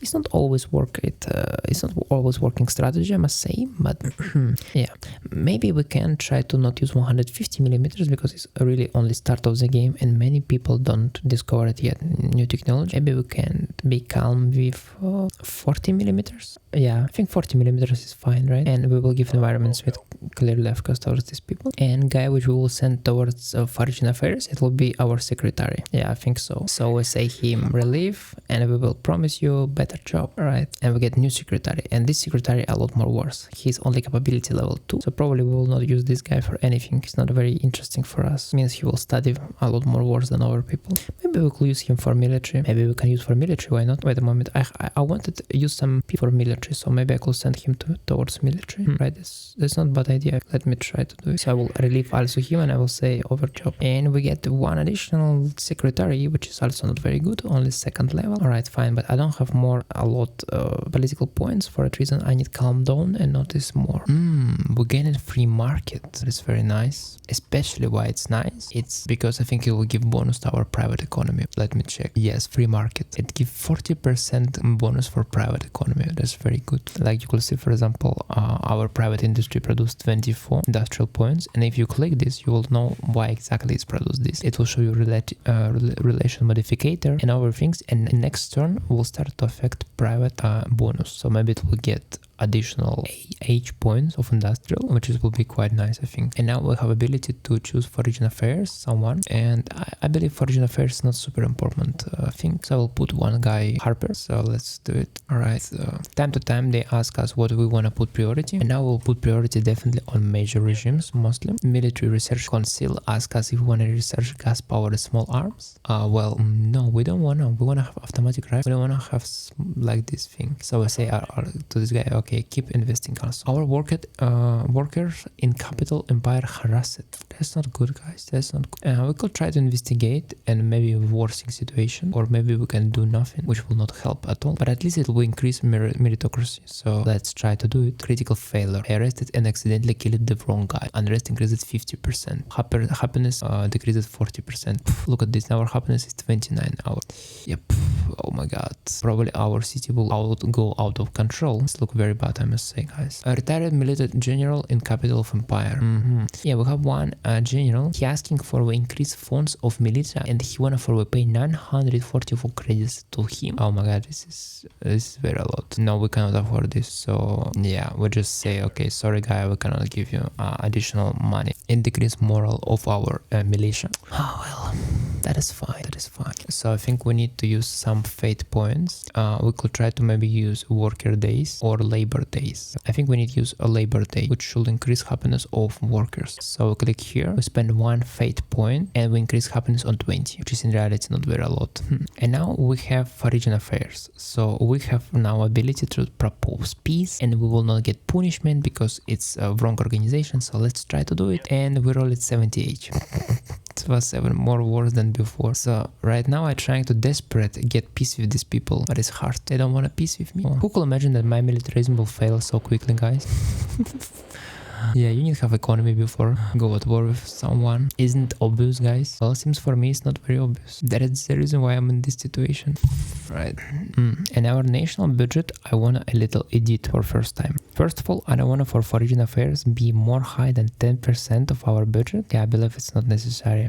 Second, Supreme Command and Council, I don't see sense that it'll be so big, so 10% is fine. More of that. Model design is also not so important as many other things. So budget allocation will be about 20% towards them. And 50% towards economical and 50% on military. I believe it's fair and it's long-term stable. So we confirm this budget, but it spoil our relationship with people. For example, director, I think, of General Council minus 41 relationship. So it's very harsh. But come on, guys, we almost have revolution. What do you want from me? Now they say we need again promise something. Your population average happiness is at least 54. All right, let's try to do it. Right now we have, as you see, minus 7 per turn, and it's falling because of high unrest. But unrest was 50, and now it's 11, was 51 and now it's 40. So unrest is falling very fast, and danger also falling fast because not exist any enemies near to our capital, and it's worked perfect. All right, we finished construction of our ruins. In Rafaria, our recycling facility, which is very good, and we will very soon high command finish. So I think we can construct bureaucratic offices which require only 200 metals and 100 industrial points for spread bureaucracy, you know, because we need bureaucratic points. Like you can see right now that our total amount of production of bureaucratic points is 55 for you could understand, and we get bonus 49 bureaucratic points because we have super efficient bureaucracy because very little bureaucracy.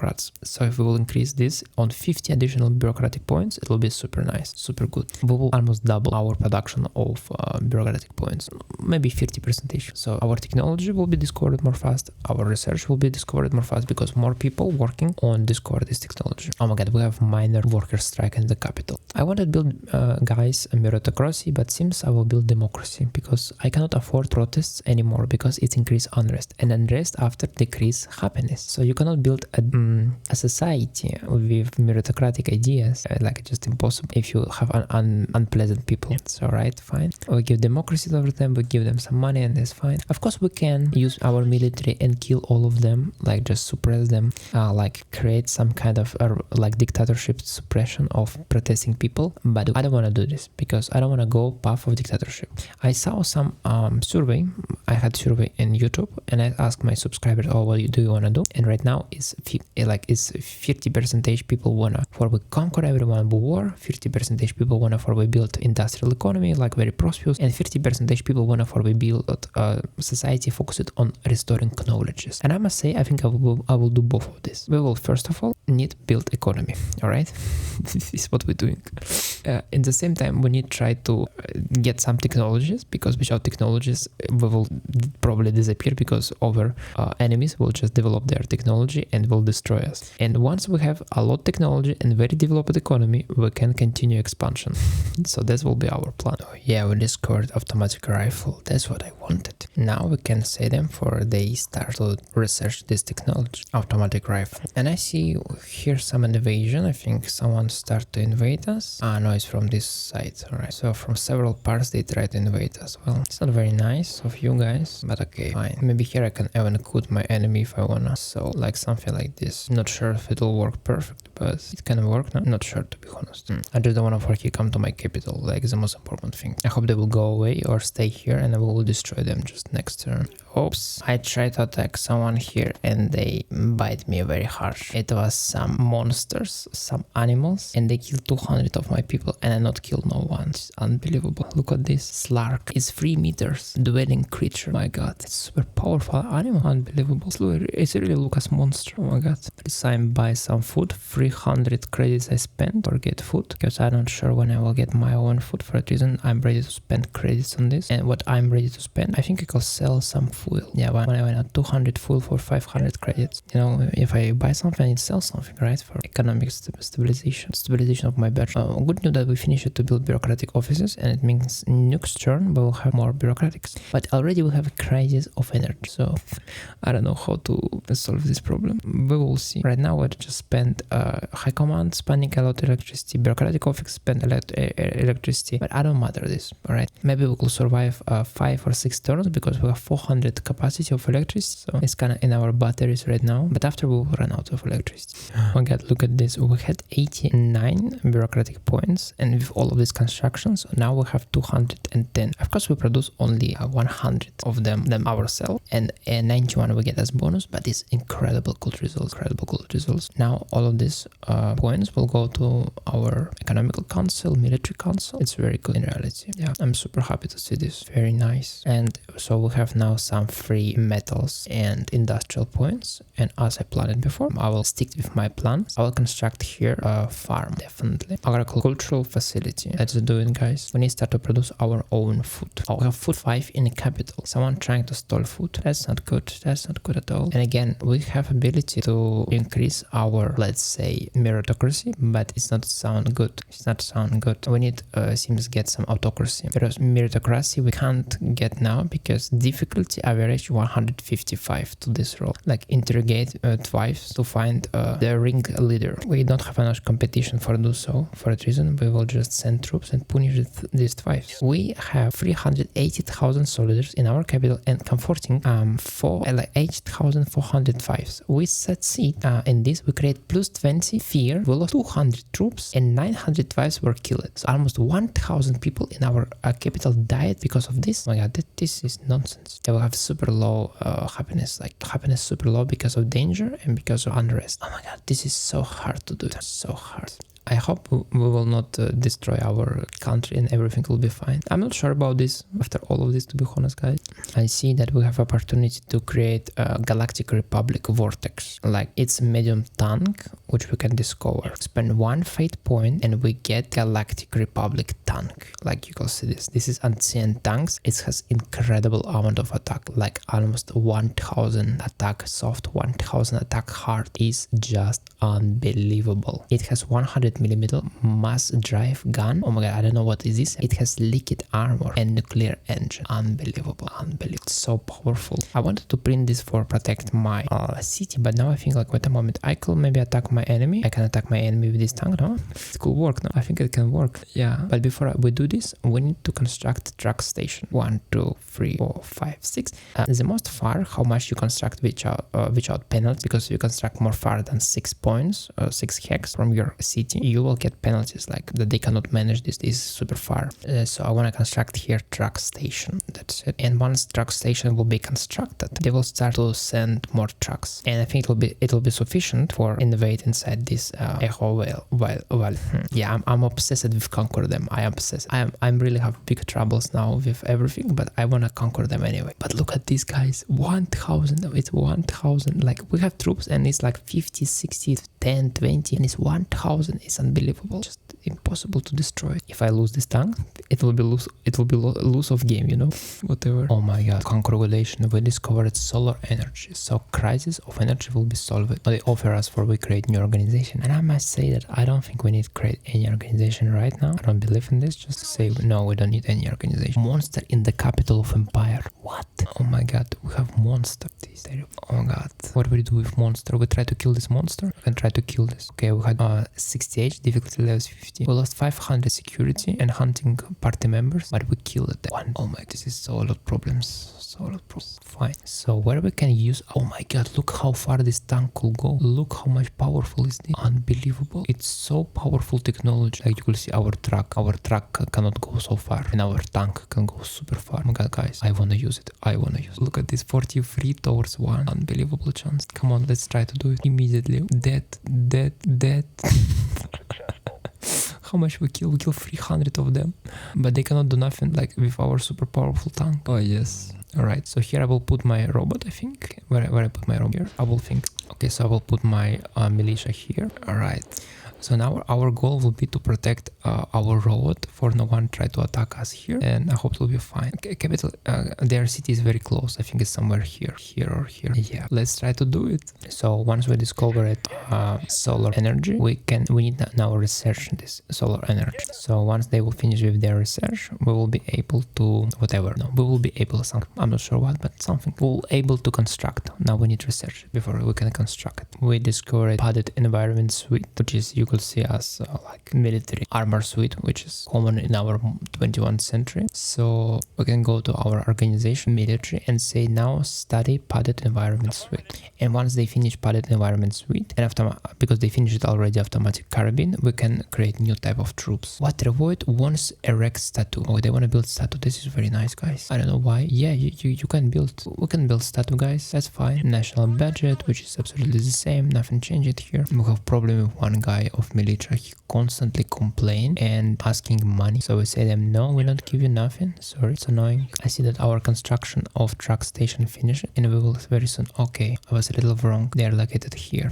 So that will be kind of hard. We wanna get what we want, but we can try it. Look, we're attacking them, and we should kill them. Yeah, that's worked perfect. Unbelievable. Perfect. We kill in reality only 100 people, but they all run away, and that's the point of this. That we don't need kill no one because we're just so efficient in destroying them that they just run away. Oh, they win battle. Oh, that's because probably my troops is tired. Well, fine, if you wish so. This is my walkers, but I don't want to use them against troops of enemy because I worry if they will not a notch, if not a notch for win, you know. And here I think we have some wild animals, so I'm very worried for no one could my supply line, because if anyone could this road, it will be super sad for me. But I still have some military troops here which I can deliver technically towards my front line. For example, this militia I definitely could deliver here. And this also good news that we finished the construction of agriculture, and we will see how it works. I think very soon we'll run out of water because they will require a lot of water, because here is very hot climate, and I will not give them any water. So we will see how much food they will produce. Probably not a lot, because for extract water I need electricity, and I don't have now electricity for extract this water, and I don't want to spend a lot of metal for get 200 water only. That sounds as not very smart investment for me, for sure. I could create some replacement troops.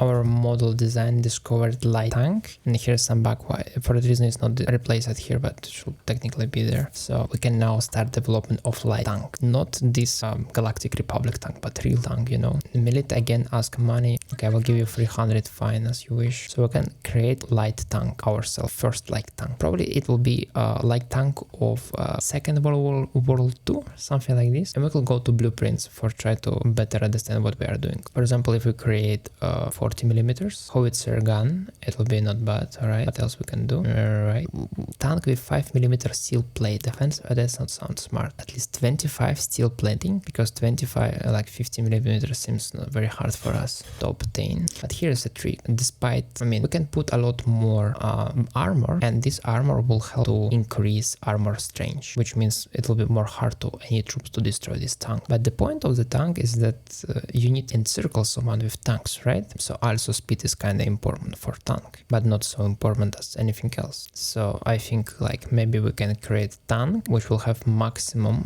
howitzer gun. It will give him 400 soft attack, and he will have a lot amount of hit points, like 265 for against troops, like, and 550 against hard, like as against over tanks, for example. Like because it's howitzer gun, it gives a lot more soft attack than hard attack. So this tank will be not very good against enemy tanks in reality, but it will be very nice against enemy troops, like infantry, for example. So let's try to create this tank. So this is very nice because if our great Republic tank will be lost, like this tank, I mean, we still can use, oh look at this vehicle, conquer capital, just going directly towards capital. I think that will be kind of a strange decision, but I can do it technically. So okay, I attack these guys here. I think we will kill maybe 100 or something like this. Yeah, we kill 100, something more, nothing. Okay, we kill 200 and they run away, which is very nice for us. And here we need to move our troops. For example, I move our troops here. After I move my troops here and move my troops somewhere here. Yeah, maybe. And I will just probably ignore these troops. I will just say, oh, I don't matter what you're talking about, and I will just keep going more far and far, fewer and fewer, right? You say this in English. I can move my troops there, and here will be my militia. Okay, so they will protect the road, or I can supply my troops with this road. And maybe in one turn, I can attack their city and conquer city. I hope so. Alright, Ovo generated a very good decision. This decision for attract private investments. It is super nice, by the way, guys. We need now say speech of workers, but wait a moment. And my battle finishes. We killed 200 only people, and they somehow survived. We did some damage towards assets, like buildings inside this place, but it's not so important. More important that we destroyed entrenchment. Now they have only 14 entrenchment, and I have very little readiness. So I think next round, I think I can destroy them completely. I'm not sure about this, but I think so. I will move my troops for maybe more near towards enemy things. Here I think I want to exchange for my military, kinda as this. Don't know exactly how. Maybe we'll just throw away my military away from this place for be sure about this. Alright, and I will use my militia, which I have here. Interesting. Can I try to upgrade them? Because it's my militia with line troops of first generation, and we have second generation troops. Oh yes, I'm successfully upgraded them. This is very nice, very good indeed. Also see that we have some metal and some industrial points, so we can click mass upgrade, and our line infantry of first generation we can conquer, like a transfer into second generation, which use carbine, and it's a lot more efficient if you remember. We not upgraded everyone because I see that someone maybe not upgraded, but now we have these troops, and if you remember we had 50, like 25 and 50, and now we have 57 and 75. So it's a lot more powerful troops for fight against enemies. Very nice. We have again minor worker strike in the capital, and despite I love bureaucracy, I cannot do nothing. I will just pay money and will give them some of their demands. Yep, so now we're officially a democracy. That's not very good. I don't have a lot of choice, guys. And now I need to say some speech as president of Second Empire. Speech on efforts of workers. Increase mine, decrease government. I think I wanna do this. That's it. We have still very low happiness in a capital of population, and a very low happiness of workers because of danger, which was high and now is falling, but it's still high. For that reason this problem exists. Alright, and as you see, as I told you that because we don't have water we cannot produce a grain. Like we produce only 43 grain, which is unbelievable small amount of grain because we don't have water. But we will have water in the future, I think, or I have some resources. So do you want to reconstruct now? Okay, fine, guys. I can go to mining and build wine traps, which will cost 250 metal, which is very a lot metal to be honest, guys, and even 2 machinery like per turn, so it will be full machinery. So I need to go to workshop and create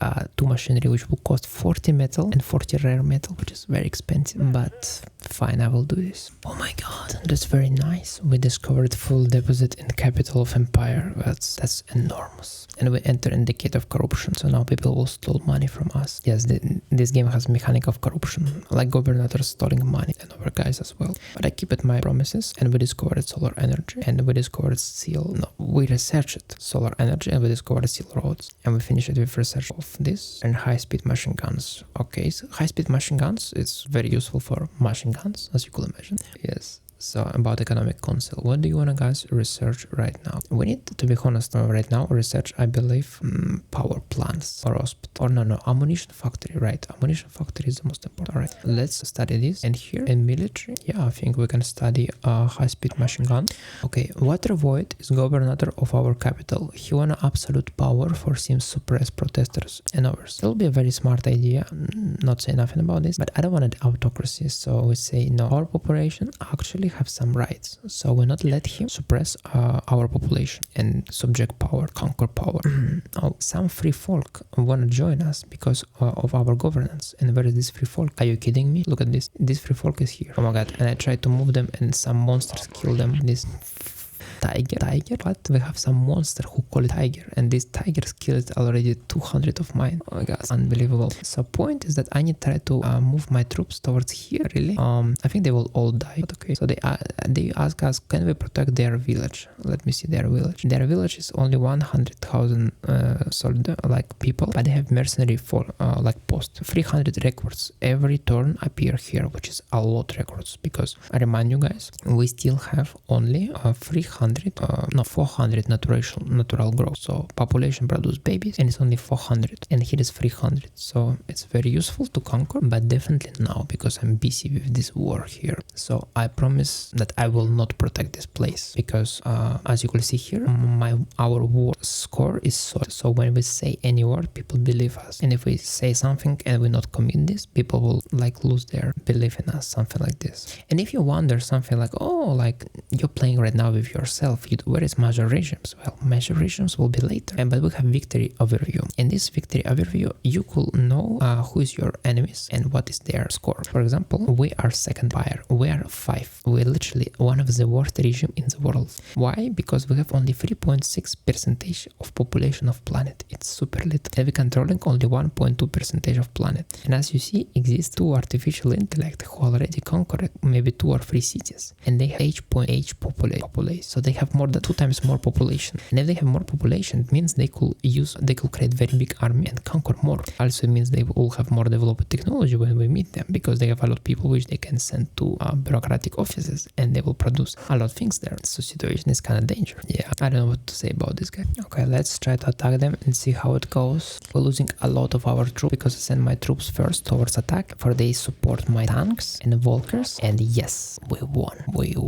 Oh my god, we killed 600 enemies and we conquered city. Yes. This is very awesome. This is very good. Now this is our city with all our places. Now we have farms, transport hubs, light industry, and all of this is private, but it's our city. And next turn, I think we will conquer all of this and we will be able to appoint a governor. Right now we cannot do this because it's the first turn when we conquer, but this is good success. Yeah, this is good. This is very good. I enjoy this. And as far as I could see, our logistical capacities is quite good. We can deliver products and goods towards this city, I think, which are problems. So this is completely fine. Our trucks, public trucks depot working very in truck station. Because you see these green numbers, it means it's like a logistical line here. Usually I just turn off this and I don't show you, but once you conquer one city, you need to imagine that all our resources is stored in capital. And once they produce anything, they will send these resources towards capital. Why? Because capital is our main storage. So of course, if they consume, for example, food or whatever, if they produce here food, they consume here food. They not transfer this food, and after transfer back, they not do this, right? But once they have some surplus of food, they will deliver this to capital, and we need to have like a notch logistical capacity for do so. And seems we will have. Oh yes, Echoval. It's so a ridiculous name. Echovale. I cannot pronounce this. My brain rejects this. So we conquered this city and it's incredibly nice and next turn, but I have here one problem. We have here some crazy guy, monster probably, who decided, it's not monster, it's humans. What are you doing, guys? They decide to do, I don't know what they're doing. It's very weird what they're doing. We could attack them. Alright, they have a lot of weapons. Okay, they kill a lot of our troops. Well, that's not very good. So this is cavalry. Okay, this is Normans and they invade inside our territories. Yeah, what do you could expect from Normans? Nothing special about this. Yeah, and our danger increased because of this, because they invade and here is our asset. And as you see, because we conquered this capital, all troops of enemy was disbanded because it's only one city they have and they lost game and they say like, okay, fine, we understand that you conquered this place and we give up, and that's nice. Now we need to secure this zone and be sure that we're controlling this and everything will be fine. It will take some efforts to do so, but we need to do so for sure. Alright, and it's quite interesting. We can now just go and check our victory score and let's see. Second Empire now 6.7% of world population. So I was right. Like this artificial intellect, probably they conquered like Nanakon a republic and Vermont Republic. They conquered, seems 1 or 2 already artificial intellects overs and they subjugated them. For that reason they have solid population, almost 10% of world population. And now have 7% of world population, which is nice, but it's not very impressive. Think about this. We are not doing super good, guys, I must say. We need to increase our expanding, but I don't know how to do it. We already suffer a lot with these monsters killing our people. Guardians offer technology who Ledav's Federation and Voice are at our borders. They sell us basic concept of high velocity guns for 548 credits. What? Guardians? Who is this? I don't understand. Who is this? Look at this. This is over Federation. Maybe it's also farmer. Oh my god. Yes.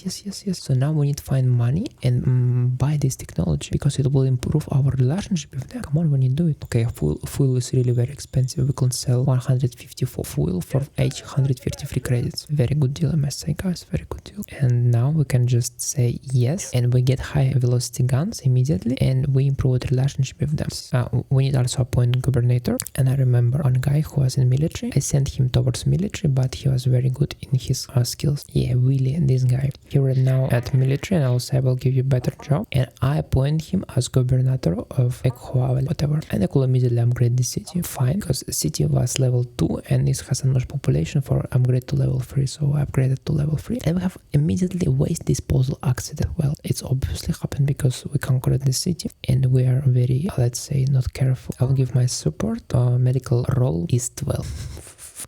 Oh my god, difficulty 82. Okay, we did mistake and danger and unrest increased, and we lost 700 population, and I have rewards immediately. So what we do, give them money? No, we don't want to give them money. Yeah. So what we do, we use tanks to kill them. I mean, it's not very smart. I mean, not very kind. Eh? But I don't have option. I don't want to spend my money. It's 700 credits. It's a lot of money. Let me check. It's really a lot of money.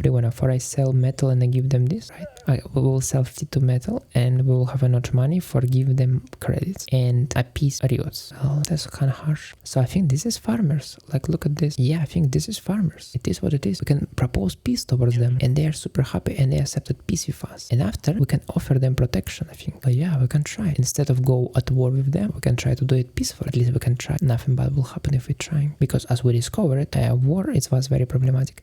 And I don't have troops right now to go at war with other people, because for go at war, I need to have troops for control this road, because many raiders and barbarians can attack me. So yeah, I need to try to do it peacefully, that's what I could say.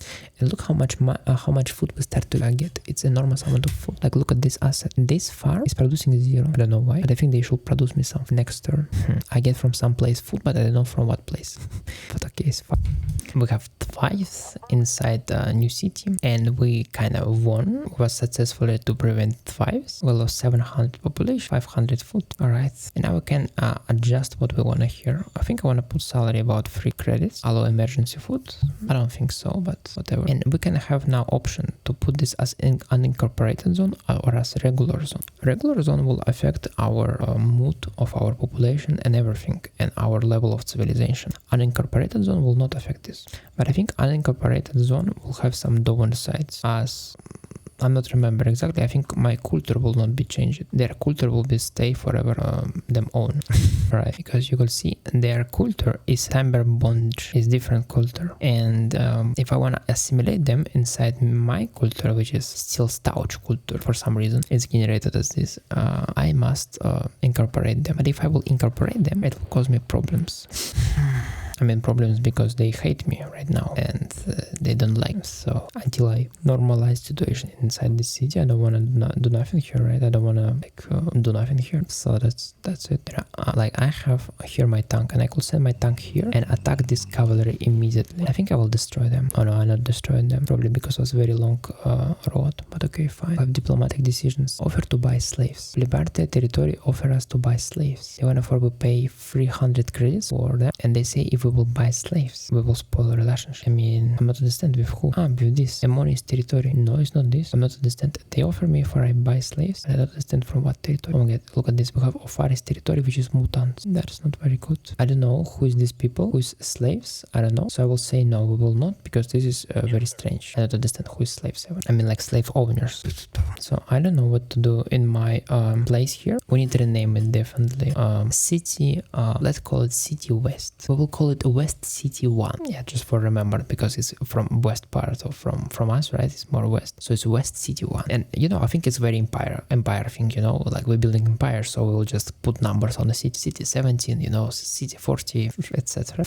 Yeah, why not? But I don't want to incorporate them, definitely. Right now, it will be unincorporated zone, for they not affect my mood inside my empire. Because if I incorporate them, it means I give them equal rights. They could vote in my elections, and I don't want want to further affect my elections, because I already have scattered party, which is winning election, and trader society, which winning elections, losing elections. So I don't want to for these people change, because if they will start to vote, maybe they will vote for something very wrong, because their ideas is quite different from maybe what I wanted to play. Their empire, for example, they are aggressive and fertile, quite aggressive and quite fertile, more than normal. For that reason, they could maybe vote something against parties which vote my own population. But my population, I think, depend on my government here, like what I have: commerce, mind, democracy, meritocracy. Like this affect how my population vote. At this point, I think I kind of don't need my foreign affairs anymore, because kind of unuseful. So maybe 5% will be fine.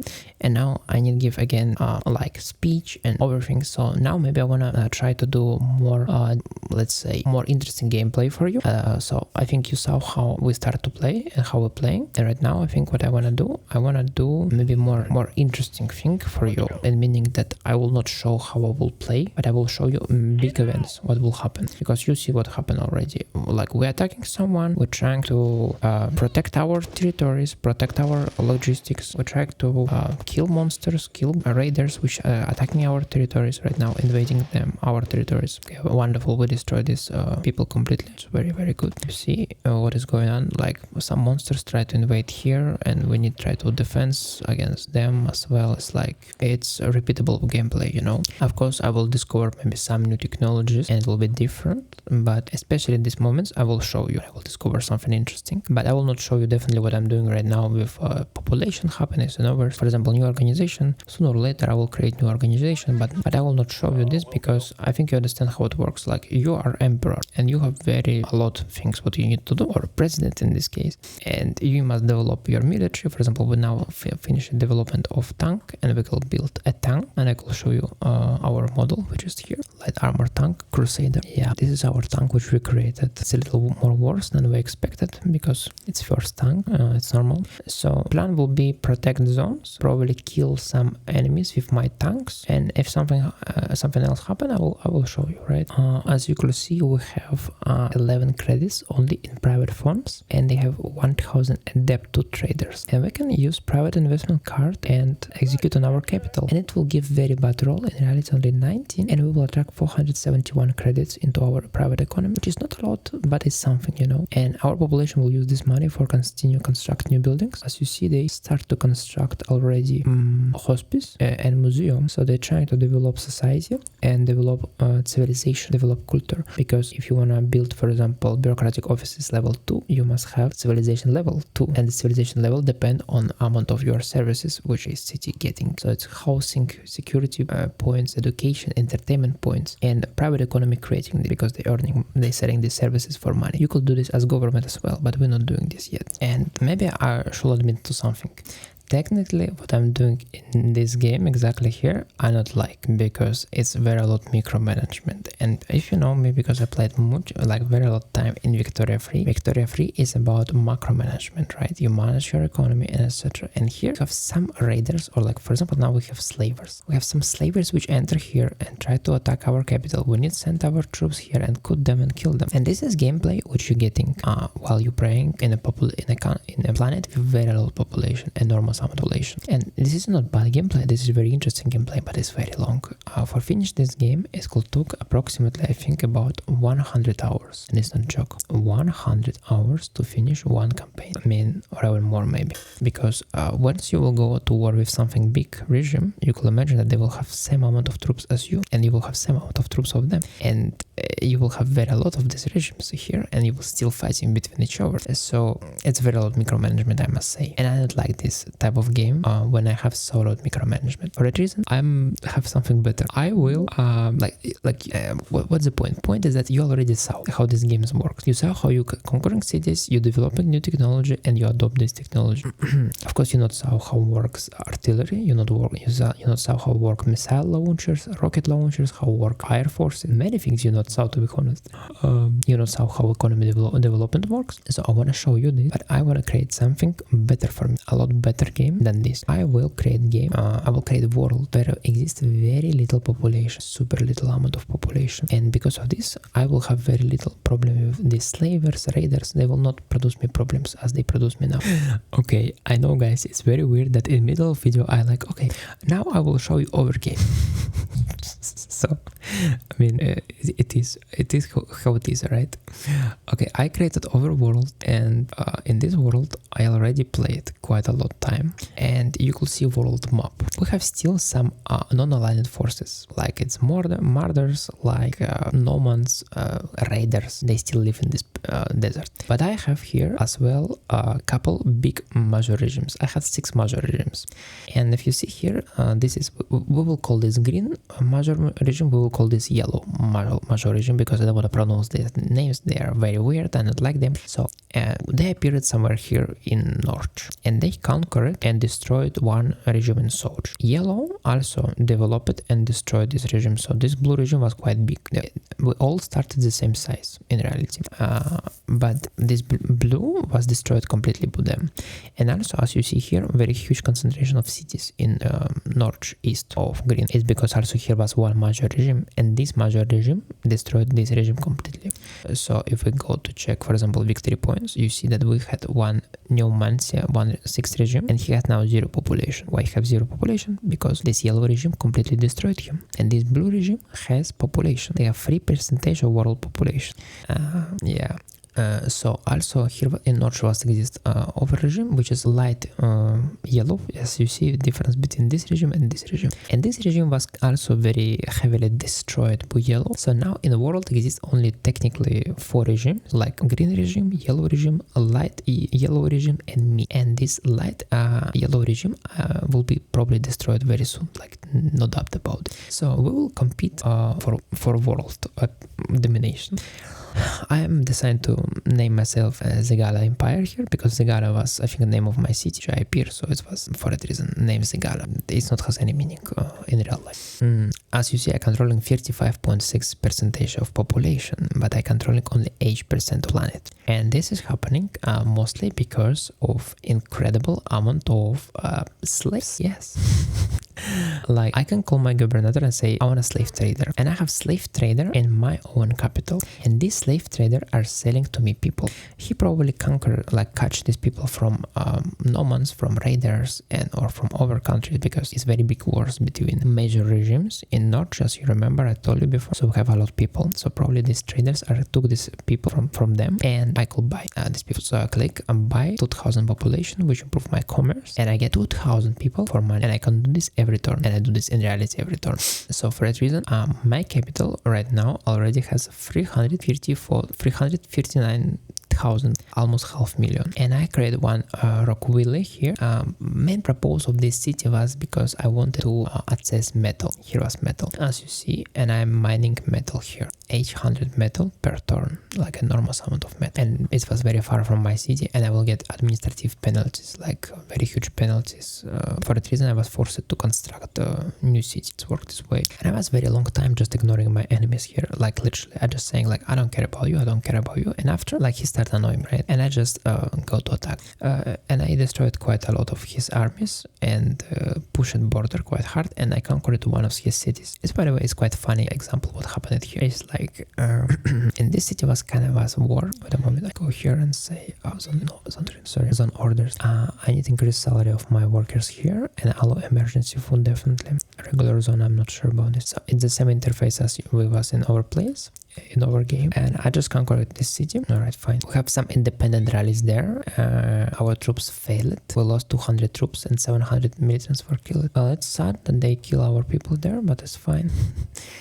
So we conquered this city, and this was quite developed city, as you can imagine. They had a lot of parks, schools, but because I conquered the city, an enemy after destroyed my troops, they attacked me and they put out me from this city. I was forced to attack city again, and every time when you attack city with big amount of tanks, the city become destroyed buildings. So eventually, right now here not exist any people, and yeah, that's really kind of crazy amount of people which we destroyed here. Something like this, I would say unbelievable amount of people. So here was almost 19,000 population, and now the city have only 18,000 population. Well, but more importantly for me, that I don't have now any war with over guy, so I know exactly what happened, and I could see his tech level. His tech level is 6.5 and my tech level is 7.3. So I developing technology a lot more fast than he developing technology. Is very nice. And I already developed quite a high advanced technology. And name of this advanced technology is demetallization. Get them, it's very hard to say. Demetallization. Demetallization. So it's literally some process where you extract metals from raw rock. So for that reason, you don't need to have any mine or any place where you could extract metal. You could extract this metal out of nowhere, like super high developed technology. You could say futuristic, like I think they processing large amount of stone and try to extract every metal possible. So it's require very high tech technologies and a lot investments. But once you're done, you can get a lot amount of metals. As you see, I'm getting 700 metals from my capital itself, because they have all of this infrastructure for extract these materials there. Also, what interesting I have here, I have already heavy industry which produce machines which was crafting before in workshops, but in this developed scenario we already have factory which producing them at a very cheap price. And also we have high tech which we not even use it, but it was super expensive. For example, I could just show you. We will go to trade and we will see one part of high tech cost almost 1000 credits, and we have now factory which producing this high tech, but this factory consume enormous amount of electricity. So for that reason, I have kind of shortage. I have solar panels, level 5 here, for example, which is quite big, as well apartments for my population. And as you can see, my civilization level is 100. Means we have satisfied housing, health, security, education, and everything. And mostly of this is happening because of private investments. Like my capital is filled with private investments. They have private schools, private parks, private zoo. Everything is private. I don't invest any government monies here. It's like what I was only doing. I was only attract investments. I was literally use private investments. But because my economical conceal guy is very developed, like an orator skill, I literally get an enormous amount of money. For example, in this city, because also it's quite big already, we attracted 11,000 credits in private economy. And after I could just click again and say, oh no, I don't have points, sorry about this. And I have sale tax. So once population buying or selling anything, usually they buying, because I give them a lot of investments. They pay to me tax, and this tax 100%. So if they buying for $50, they must pay me $50. And as you can imagine, it's generate me a lot of money. Like I have 107,000 credits, thousands. Yes. So, and what I do with this money, I just buy high tech. Like for example, 3,000 I could buy. Yeah, why not? That's fine. So our economy is, we have very lot of money from private economy. We attract money to private economy. We have power plants. We have heavy industry. What else I could say to you? We have railways, as you could see in map here. This is railways, which is connecting our airport. And we have, of course, airplanes. By the way, it's the most developed airplanes in the world. Yeah. For example, this is our recon airplanes. And I can show you how it works. For example, we want to send them here. All right, let's send. They going and do recon. So, and we have now 700 recon in this tile, and we can maybe use even second time over airplane, and they're flying and finish. Yeah, that's wonderful. And now we can use our military aircraft, but I think I cannot use them. Oh yes, I don't have fuel. I have a little shortage of fuel, as you see here. Well, it's temporarily. It's happened because I had a very big war investment. For example, for you to understand better, this is my tanks which I use, right? And my tanks consume 2,000 oil per turn. So if I move this tank maybe like towards here, like something like 5 or 10 tiles, it consumed 1,000 oil. So it was quite a lot of war here for last several turns, and this is caused this problem. Like we have shortage of oil, despite I mine very a lot oil. For example, we have oil drill hill with deposits for 30,000, like deposits disappearing of oil, deposits disappearing as deposits of iron, because it's mines. And here we don't have any disappearing of metal, because it's like kind of limitless amount of rock, so you could extract as many as possible metals technically. But with oil and with classical mines, it's not work. For that reason, it's high tech technology, which is set like So if you see at my technological, I in more high than in middle game. I'm already almost in end of the game. Like any technology in like after atomics is considered late game technically. So this is kind of middle game, this is kind of early game, first 2 levels early game, this is middle game, and this is like already end game, all right, or late game, whatever you call it. So as you see in this save, I already successfully built economy with extreme amount of civilization because of private investments. And right now, and it's very interesting to see this, for example, in my Rockville in second city, which I construct for extract metals. As you could imagine, I wanted to build very fast city, and no one wanted to invest money inside this city because people wanted to live in my capital, right? So I was, as government, forced to do this. I built barracks, which produce security. I built universities. I built VidCom, like entertainment. I built hospitals, government. I built social housing. I built worker apartments, and I built all of this with government money because I was needed to attract workers in this city for they work on my mines. And eventually, the city became my main hub of mines because here I was extracting rare metals, and here I was extracting like normal metal. Yes. And eventually, this city almost 116,000. And for not lose just this population, I start to build bureaucratic offices as well here, and they generate 800 bureaucratic points, which is very good results. In the capital, we generate approximately somewhere should be here. In the capital, we will generate now 1.8 thousand bureaucratic points, like almost two times less than in this city, but it was worth it, you know. Anyway, now I was thinking that I can maybe construct a third city somewhere here, because seems this city will be completely destroyed and I cannot do nothing with this, but we will see. I'm not sure about this. Right now, as you see, for one turn we lost 17,000 population. I don't know where they go. Some of them migrate towards my city, some of them migrate towards enemy, they cross border and run away to him, and some of these people go to free folk. For example, this small village appear here because city was collapsing like hunger, not this food and everything, and they run away from city towards settle in these plains. So yeah, what I can show you. Here already I discovered a huge amount of technologies like aircraft, rocket launchers, bazooka, missile launcher. I haven't discovered now, and I have this already missile launcher, which I plan to use it, and I will show you how they work, but a little later. This is anti-tank guns, which we have here. I was using them sometimes, but they're not very efficient right now because it's hard to transport these things, etc. So this game, which I was enjoying a lot, because as you see, this is a big desert, and I have only one enemy in all of this big desert. Maybe it was 2 or 3 of them, but it's anyway a lot less problems. In this game, it was a lot more enjoyable to play in macro economy. Like as you see, I was planning my cities, I'm building oil well. By the way, some of this oil will own my private economy. Like this is owned by my private economy, private investors. So if you want to play this game and you want to have macro economy situation as in Victoria 3, I recommend you to play Robinson Crusoe mod, and I recommend you to play low density of population.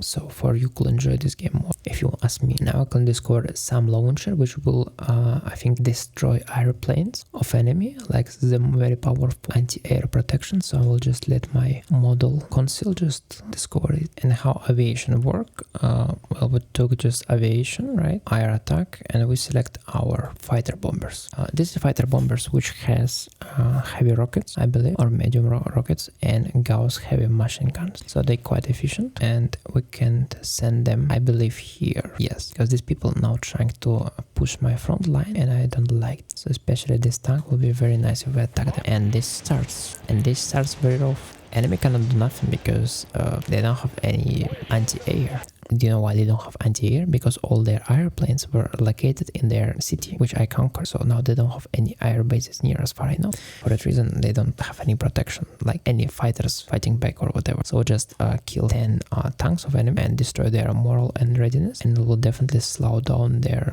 movement. But it still is quite a lot of tanks here, as you see, and I have only troops, so it's any problematic. I was trying to save money in this war. I was trying to focus on development, on technology, and ignore maybe enemy. And what I was doing. I was doing this intentionally. For example, I have here a rocket launcher which just sends rockets, right? Very primitive technology, but I can't show it. It will not help at all against tanks. As you see, it just decrease their readiness and their morale a little, but it's not kill no one, because this is tanks and this is just rockets. But I already developed a technology of missiles, and missiles will kill tanks. But I need first of all build them. But I had a little shortage of resources. For that reason I was kind of not able to do it. Right now I send my super heavy tanks towards enemy tanks. A really world of tanks, you know how you call it. And enemies suffer very significant. Yep, like we killed 50 enemy tanks and we lost nothing. Well, it's happening mostly because their tanks are garbage. For example, let's say Wolf 4. It has 500 hit points and 189 heart attack, right? Which is important is heart attack. And this is my metalhead. It has 800 hit points and 224 attack. And for example, my Prowler, like as anti-tank tank destroyer, it has 423 attack, right? Heart attack, it's which a lot more than anything enemy has. So enemy has very lot of tanks, and these tanks are cheap. They are really cheap, and they are annoying me. They killing a lot of my troops. They constantly attacking and killing my troops. But I have very little tanks, but they are so powerful that once my tanks arrive, they destroy anything. The enemy cannot do nothing with my tanks. So it's kind of different strategies, as you see. Enemy trying to rely on a lot tanks, but low quality. But I try to rely on. I have literally 100 tanks on 150 tanks, and this 150 tanks destroying everything, and my aviation is only 50 fighter bombers, nothing more. So something like this. But amount of troops which I allocated here, like infantry, is enormous. And we have very a lot of military. And enemy really attacking me very crazy. They attack me very a lot, and I don't like what they're doing. So they're using their tanks for destroy my lines of defense. I think it works. Not very good, but it works. So I believe I need try to develop missiles. But missiles cost very a lot iron, but I cannot afford this, I think, for now. So I need to try to replace my troops, because I lost very a lot of troops. But I'm not sure if I can do it perfectly. Yeah. So now you can see experience of big war. Enemy trying to attack you with their tanks, and you like, I don't care about your tanks. I will just put you troops. You could kill my troops as many as you wish, but I don't care about it. I mean, it's not a very smart little idea to play like this, I must say. But I mean, I'm doing what I'm doing, right? Kind of. Initially, my idea why I come to Notch was only because of this, like nuclear fuel or whatever. But now I think like why I need this, like it's not very important probably, because I already conquered this city and I destroyed their population. So I feel it's kind of not important for me, right? It's like I don't care. Maybe you could do whatever you want. But at the same time, I must say I don't want to go come back, because if I come back, I lost very lot of territories. Like where I could come back, I could come back somewhere here and stand as this. I have mountains here, for example. I could stand here and these mountains, and it will be very good, I believe. Or at least stand in river here, and here will be open plains, and they will still attack me with their tanks. While not exist any other option. I need to slow down my construction of buildings, which consume enormous amount of metal, and send all my metal towards production of tanks. If enemy use a lot of tanks, I need to reply with tanks. Or at least I need to reply with anti-tank weapon, you know, something like this. We killed 40 tanks and we lost 1,600 infantry, guns, motorized and walkers. It's like enemy going crazy right now. Despite they are super undeveloped, they have quite low technology. Look at this. They destroying my armies here. And what's the point? Stand here for what? For 10,000 people, which is not important for me anyway. So, alright, not has sense. So we need to go to better defense lines. So let's go here. I will go to my better defense lines, what I consider was better. Alright, so we need to do this carefully or not lose any troops. Come on, going as this, and you guys going here. So like as you see, they also attack here. Maybe it will be more easy to see you here, like one battle here, battle, and as you see, they attacking from all front lines, just enormous. Okay, here we have some starch people, non-aligned forces designed to attack me, whatever. And here we have some crazy free folk, which is running somewhere. I don't know why they're doing it so, but it's not a big deal in reality. So for save my troops, I will move away my troops from enemy. And also maybe I could destroy enemy roads, or maybe I don't need. Yeah, I can maybe destroy some of these roads, for enemy cannot move so fast, you know. Construction roads, demolish infrastructure, destroy, all destroy, you know. Yeah, that's it. Come on. Okay, I need to move away my tanks. The most big tanks. Tank is the most important. But I think I not feel scary for these tanks because nothing will happen with them. You know, they are fine. So first we need to move away my troops mostly. Like if you think that you can go away fast with troops, well, it's not true. It's not so easy to run away. You need to move your troops gradually or not left no one behind. That's it. I have only risk that I can lost something as this, like as my anti-tank guns, but I'm not maybe worry about this a lot. So let's think where I will put my troops. What line will be? I think I will put them here alongside river because it's more hard to attack through river. Yes, or maybe even better at the moment. Yeah, maybe better do this like in this river. Look, this is perfect river, and they go to mountains. All right, and what I'm doing here is my air base. It's not very big deal. I think I can put my troops somewhere as this. Yeah, something as this. I could destroy my air base in reality. It's not built. I have what oil there? Maybe oil. I don't want to destroy it. Fine. So now let's try to build art. But one thing I want to still use. I want to try to use missiles because I developed them and I don't know how much efficient they should be because technically they should be very efficient against enemy tanks. Let me see this. Zeus. All right. We'll have 40 Zeuses here because they have enormous amount of attack. And they have I think 129. But I think their total military power is a lot more powerful than. So I could try to do how it works. Not sure, but I will. And I know this is a very strange situation that some of my anti-tank weapons, for example, this trimmer gun, is cost more than anything else in reality. Like it's super expensive if you think about this. I wanted to find something more cheap, but I cannot find nothing more cheap which will work. So it seems I will construct anti-tank weapons, which is very expensive. It seems it's what I will do. For example, you will see 80 tanks will cost me almost 500 metal, which is almost the same cost for anything. But what is cool about them that they are so powerful that probably nothing can destroy them. Like they have defense 1000 heart attack, so not exist a single enemy tank possible to destroy them. So if I will put in all front line these things, it will work perfect. Oh my god, this is crazy. We killed 100 infantry, 20 tanks, 10 airplanes, and they kill 1200 our infantry, 30 guns, 20 motorized. Oh my god, they're killing a lot of people, and they conquered our city. Well, I don't care about this, to be honest. Like it's so small now, it's completely destroyed. So we come to their territory, we conquer the city, and now I need to run. Yes, seems this is what I'm doing now. I'm running, trying to run away from my enemy. By the way, good question. How far it can shoot? Alright, I can destroy these tanks. Okay, we have 3 tanks here. So as far as I can imagine, I need to do air recon first of all before use missile because they don't know where to attack, which is quite normal, I think. Alright, finish it air recon, and now it can try to use our missile. It consumes very lot of ammunition, 2000 ammunition, but let's see how it works. Well, it's decrease their readiness, but it's not kill no one. So missiles not work either. So the most efficient thing seems is tanks. Fun. Alright, the most important, we need delete robots. It's the most important because if enemy will use robot, it will be not good. I think I see some of my trucks I cannot move away because they don't have enough fuel and they stuck it there. So what I'm gonna do, I will disband them. I will click scrap and I will just scrap. Here also I will just scrap. Alright, because they're attacking my troops and I don't have any option. Also milita, I believe milita, I cannot do nothing with milita. I will scrap milita as well, I believe so. We'll kill it high attitude and infantry. We lost and 10 guns. Oh, this is kind of crazy. Well, I trying to go away, guys, and they trying to attack me without stop. So now I'm here already. Where is my metal mine? And this is kind of scary for me. But yeah, we will see what is going on here, how it will works. I think it works. I think it kind of works.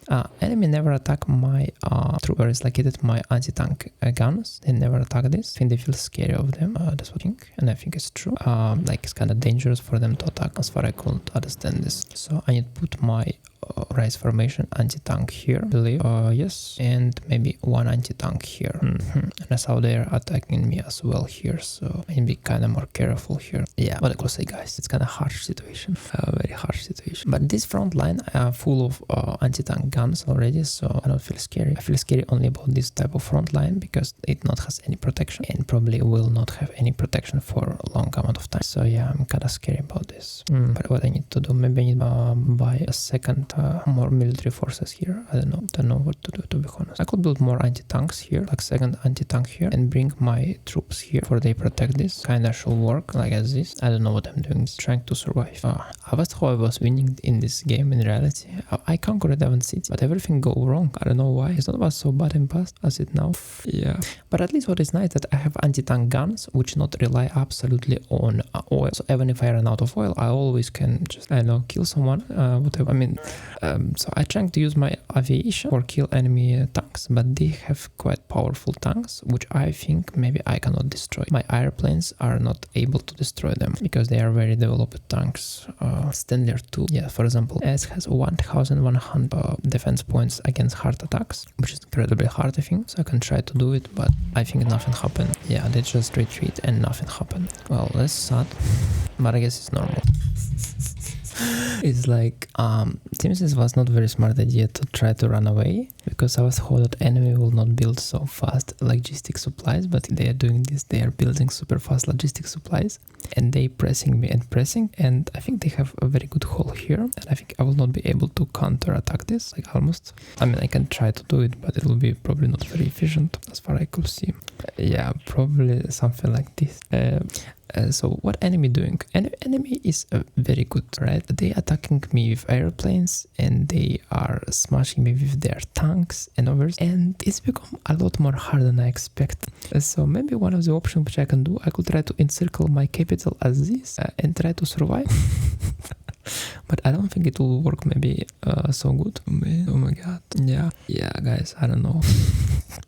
In reality, I wanted to play this game longer for show you how work, for example, logistics, how works missile launchers and other things. But now I just see I can attack with my tanks, and sometimes this works, but mostly I run out of supplies. I don't have enough oil for win, I think, and my enemy is super efficient with their tanks, and I don't know, it's just unstoppable. I don't know what I can do.